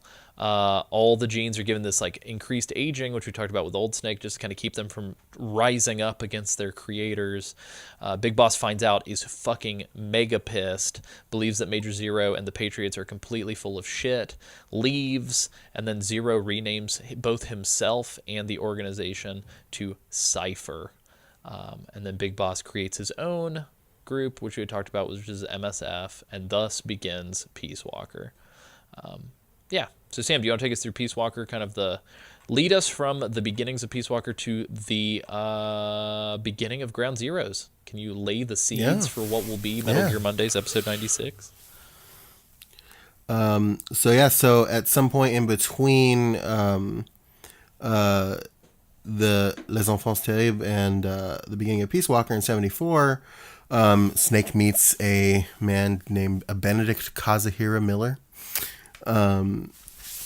otherwise known as Kaz, as I will be referring to him as going forward.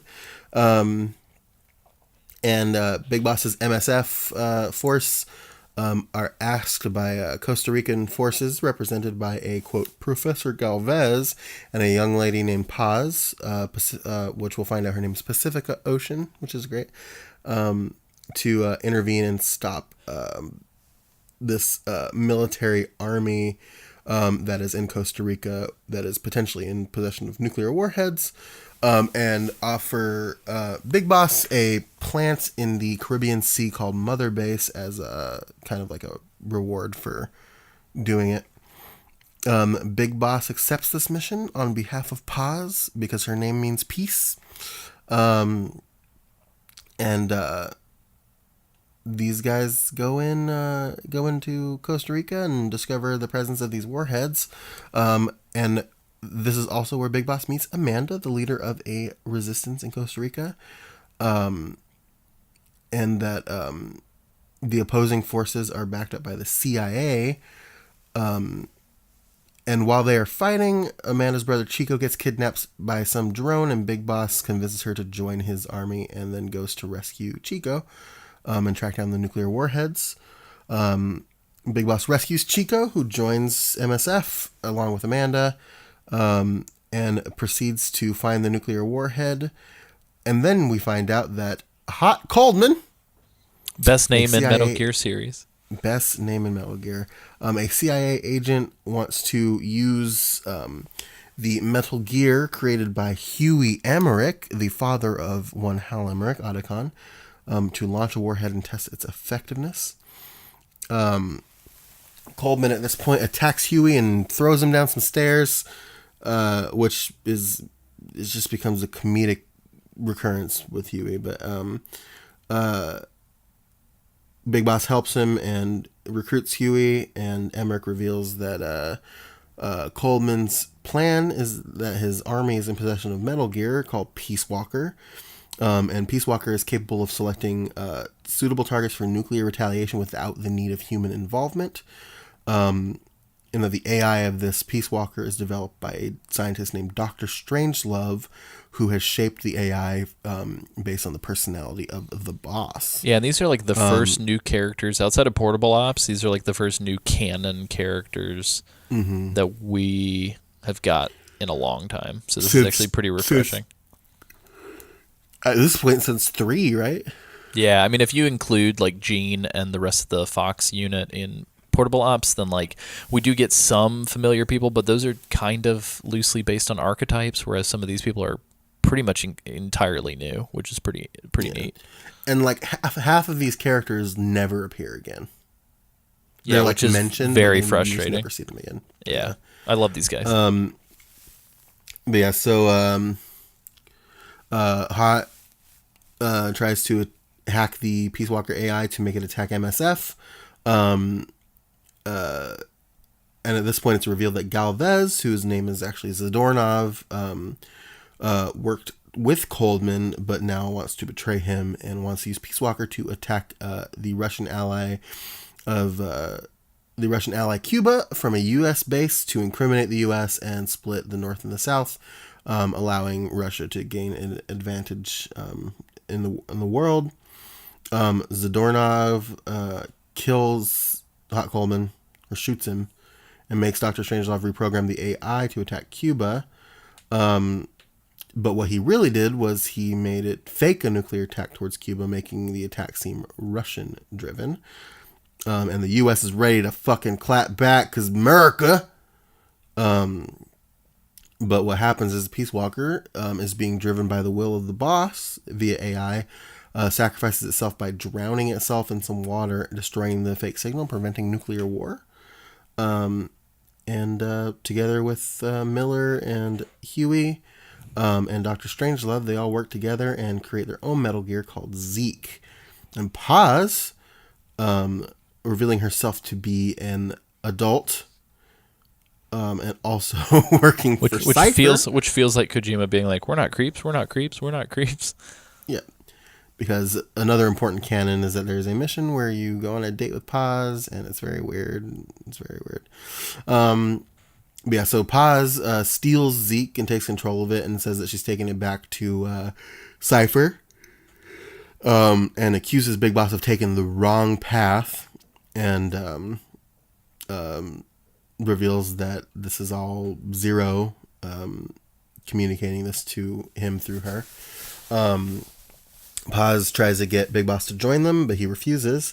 And Paz plans to use Metal Gear to launch nukes at the U.S. and frame Big Boss and MSF.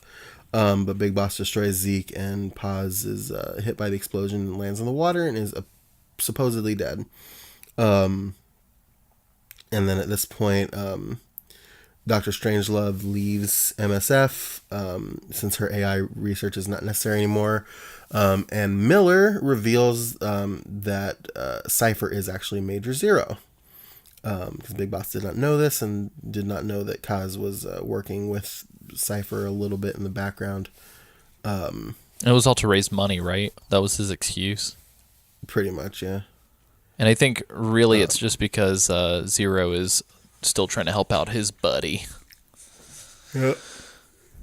But again, Ooh, yeah. the intricate detail of their relationship is something that we want to know more about. Mm-hmm. But And yeah. I sure hope we find out about it. Yeah, and effectively Ground Zeroes picks up, I believe, 1 year after the events of Peace Walker. Yep. So it is, I believe so, yeah. yeah, 75. 1 year later.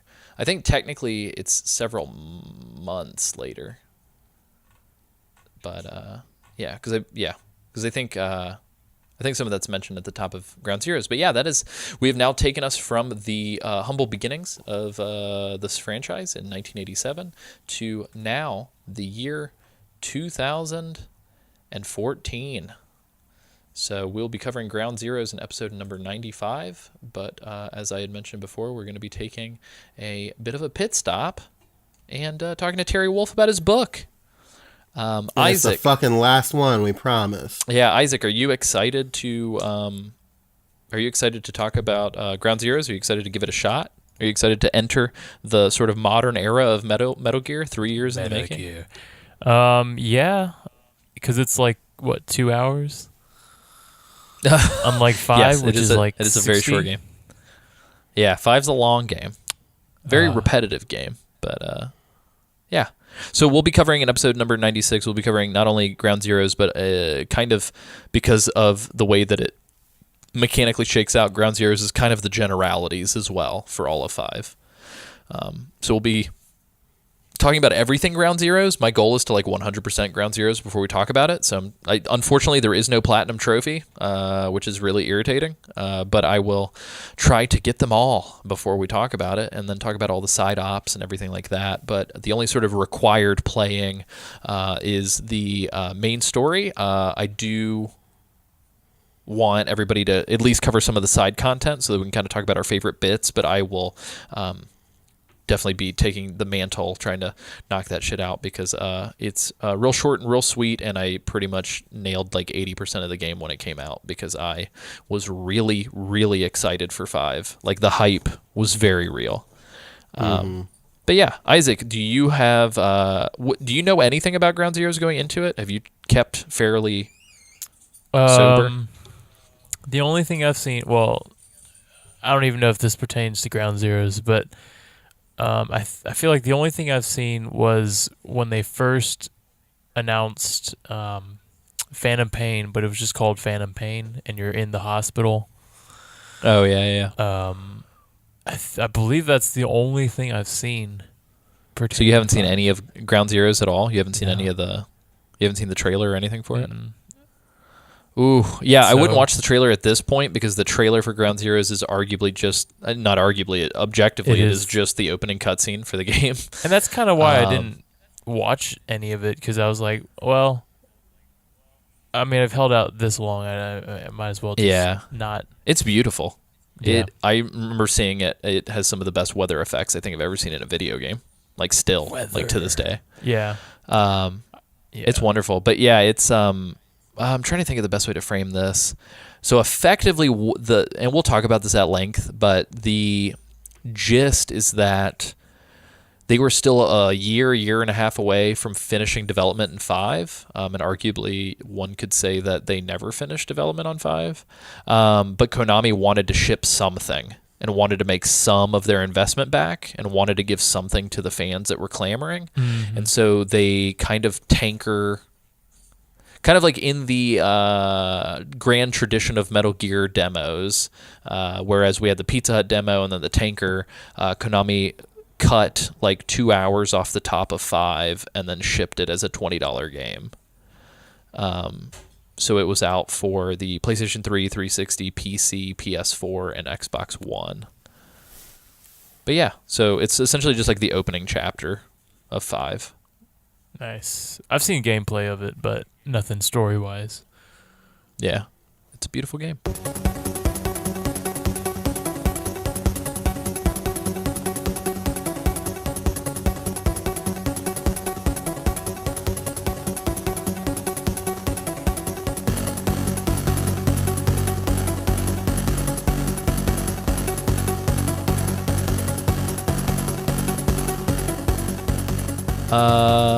Yeah, if you guys are listening to this, then you should brace yourselves for the next episode when we talk about the Kojima Code.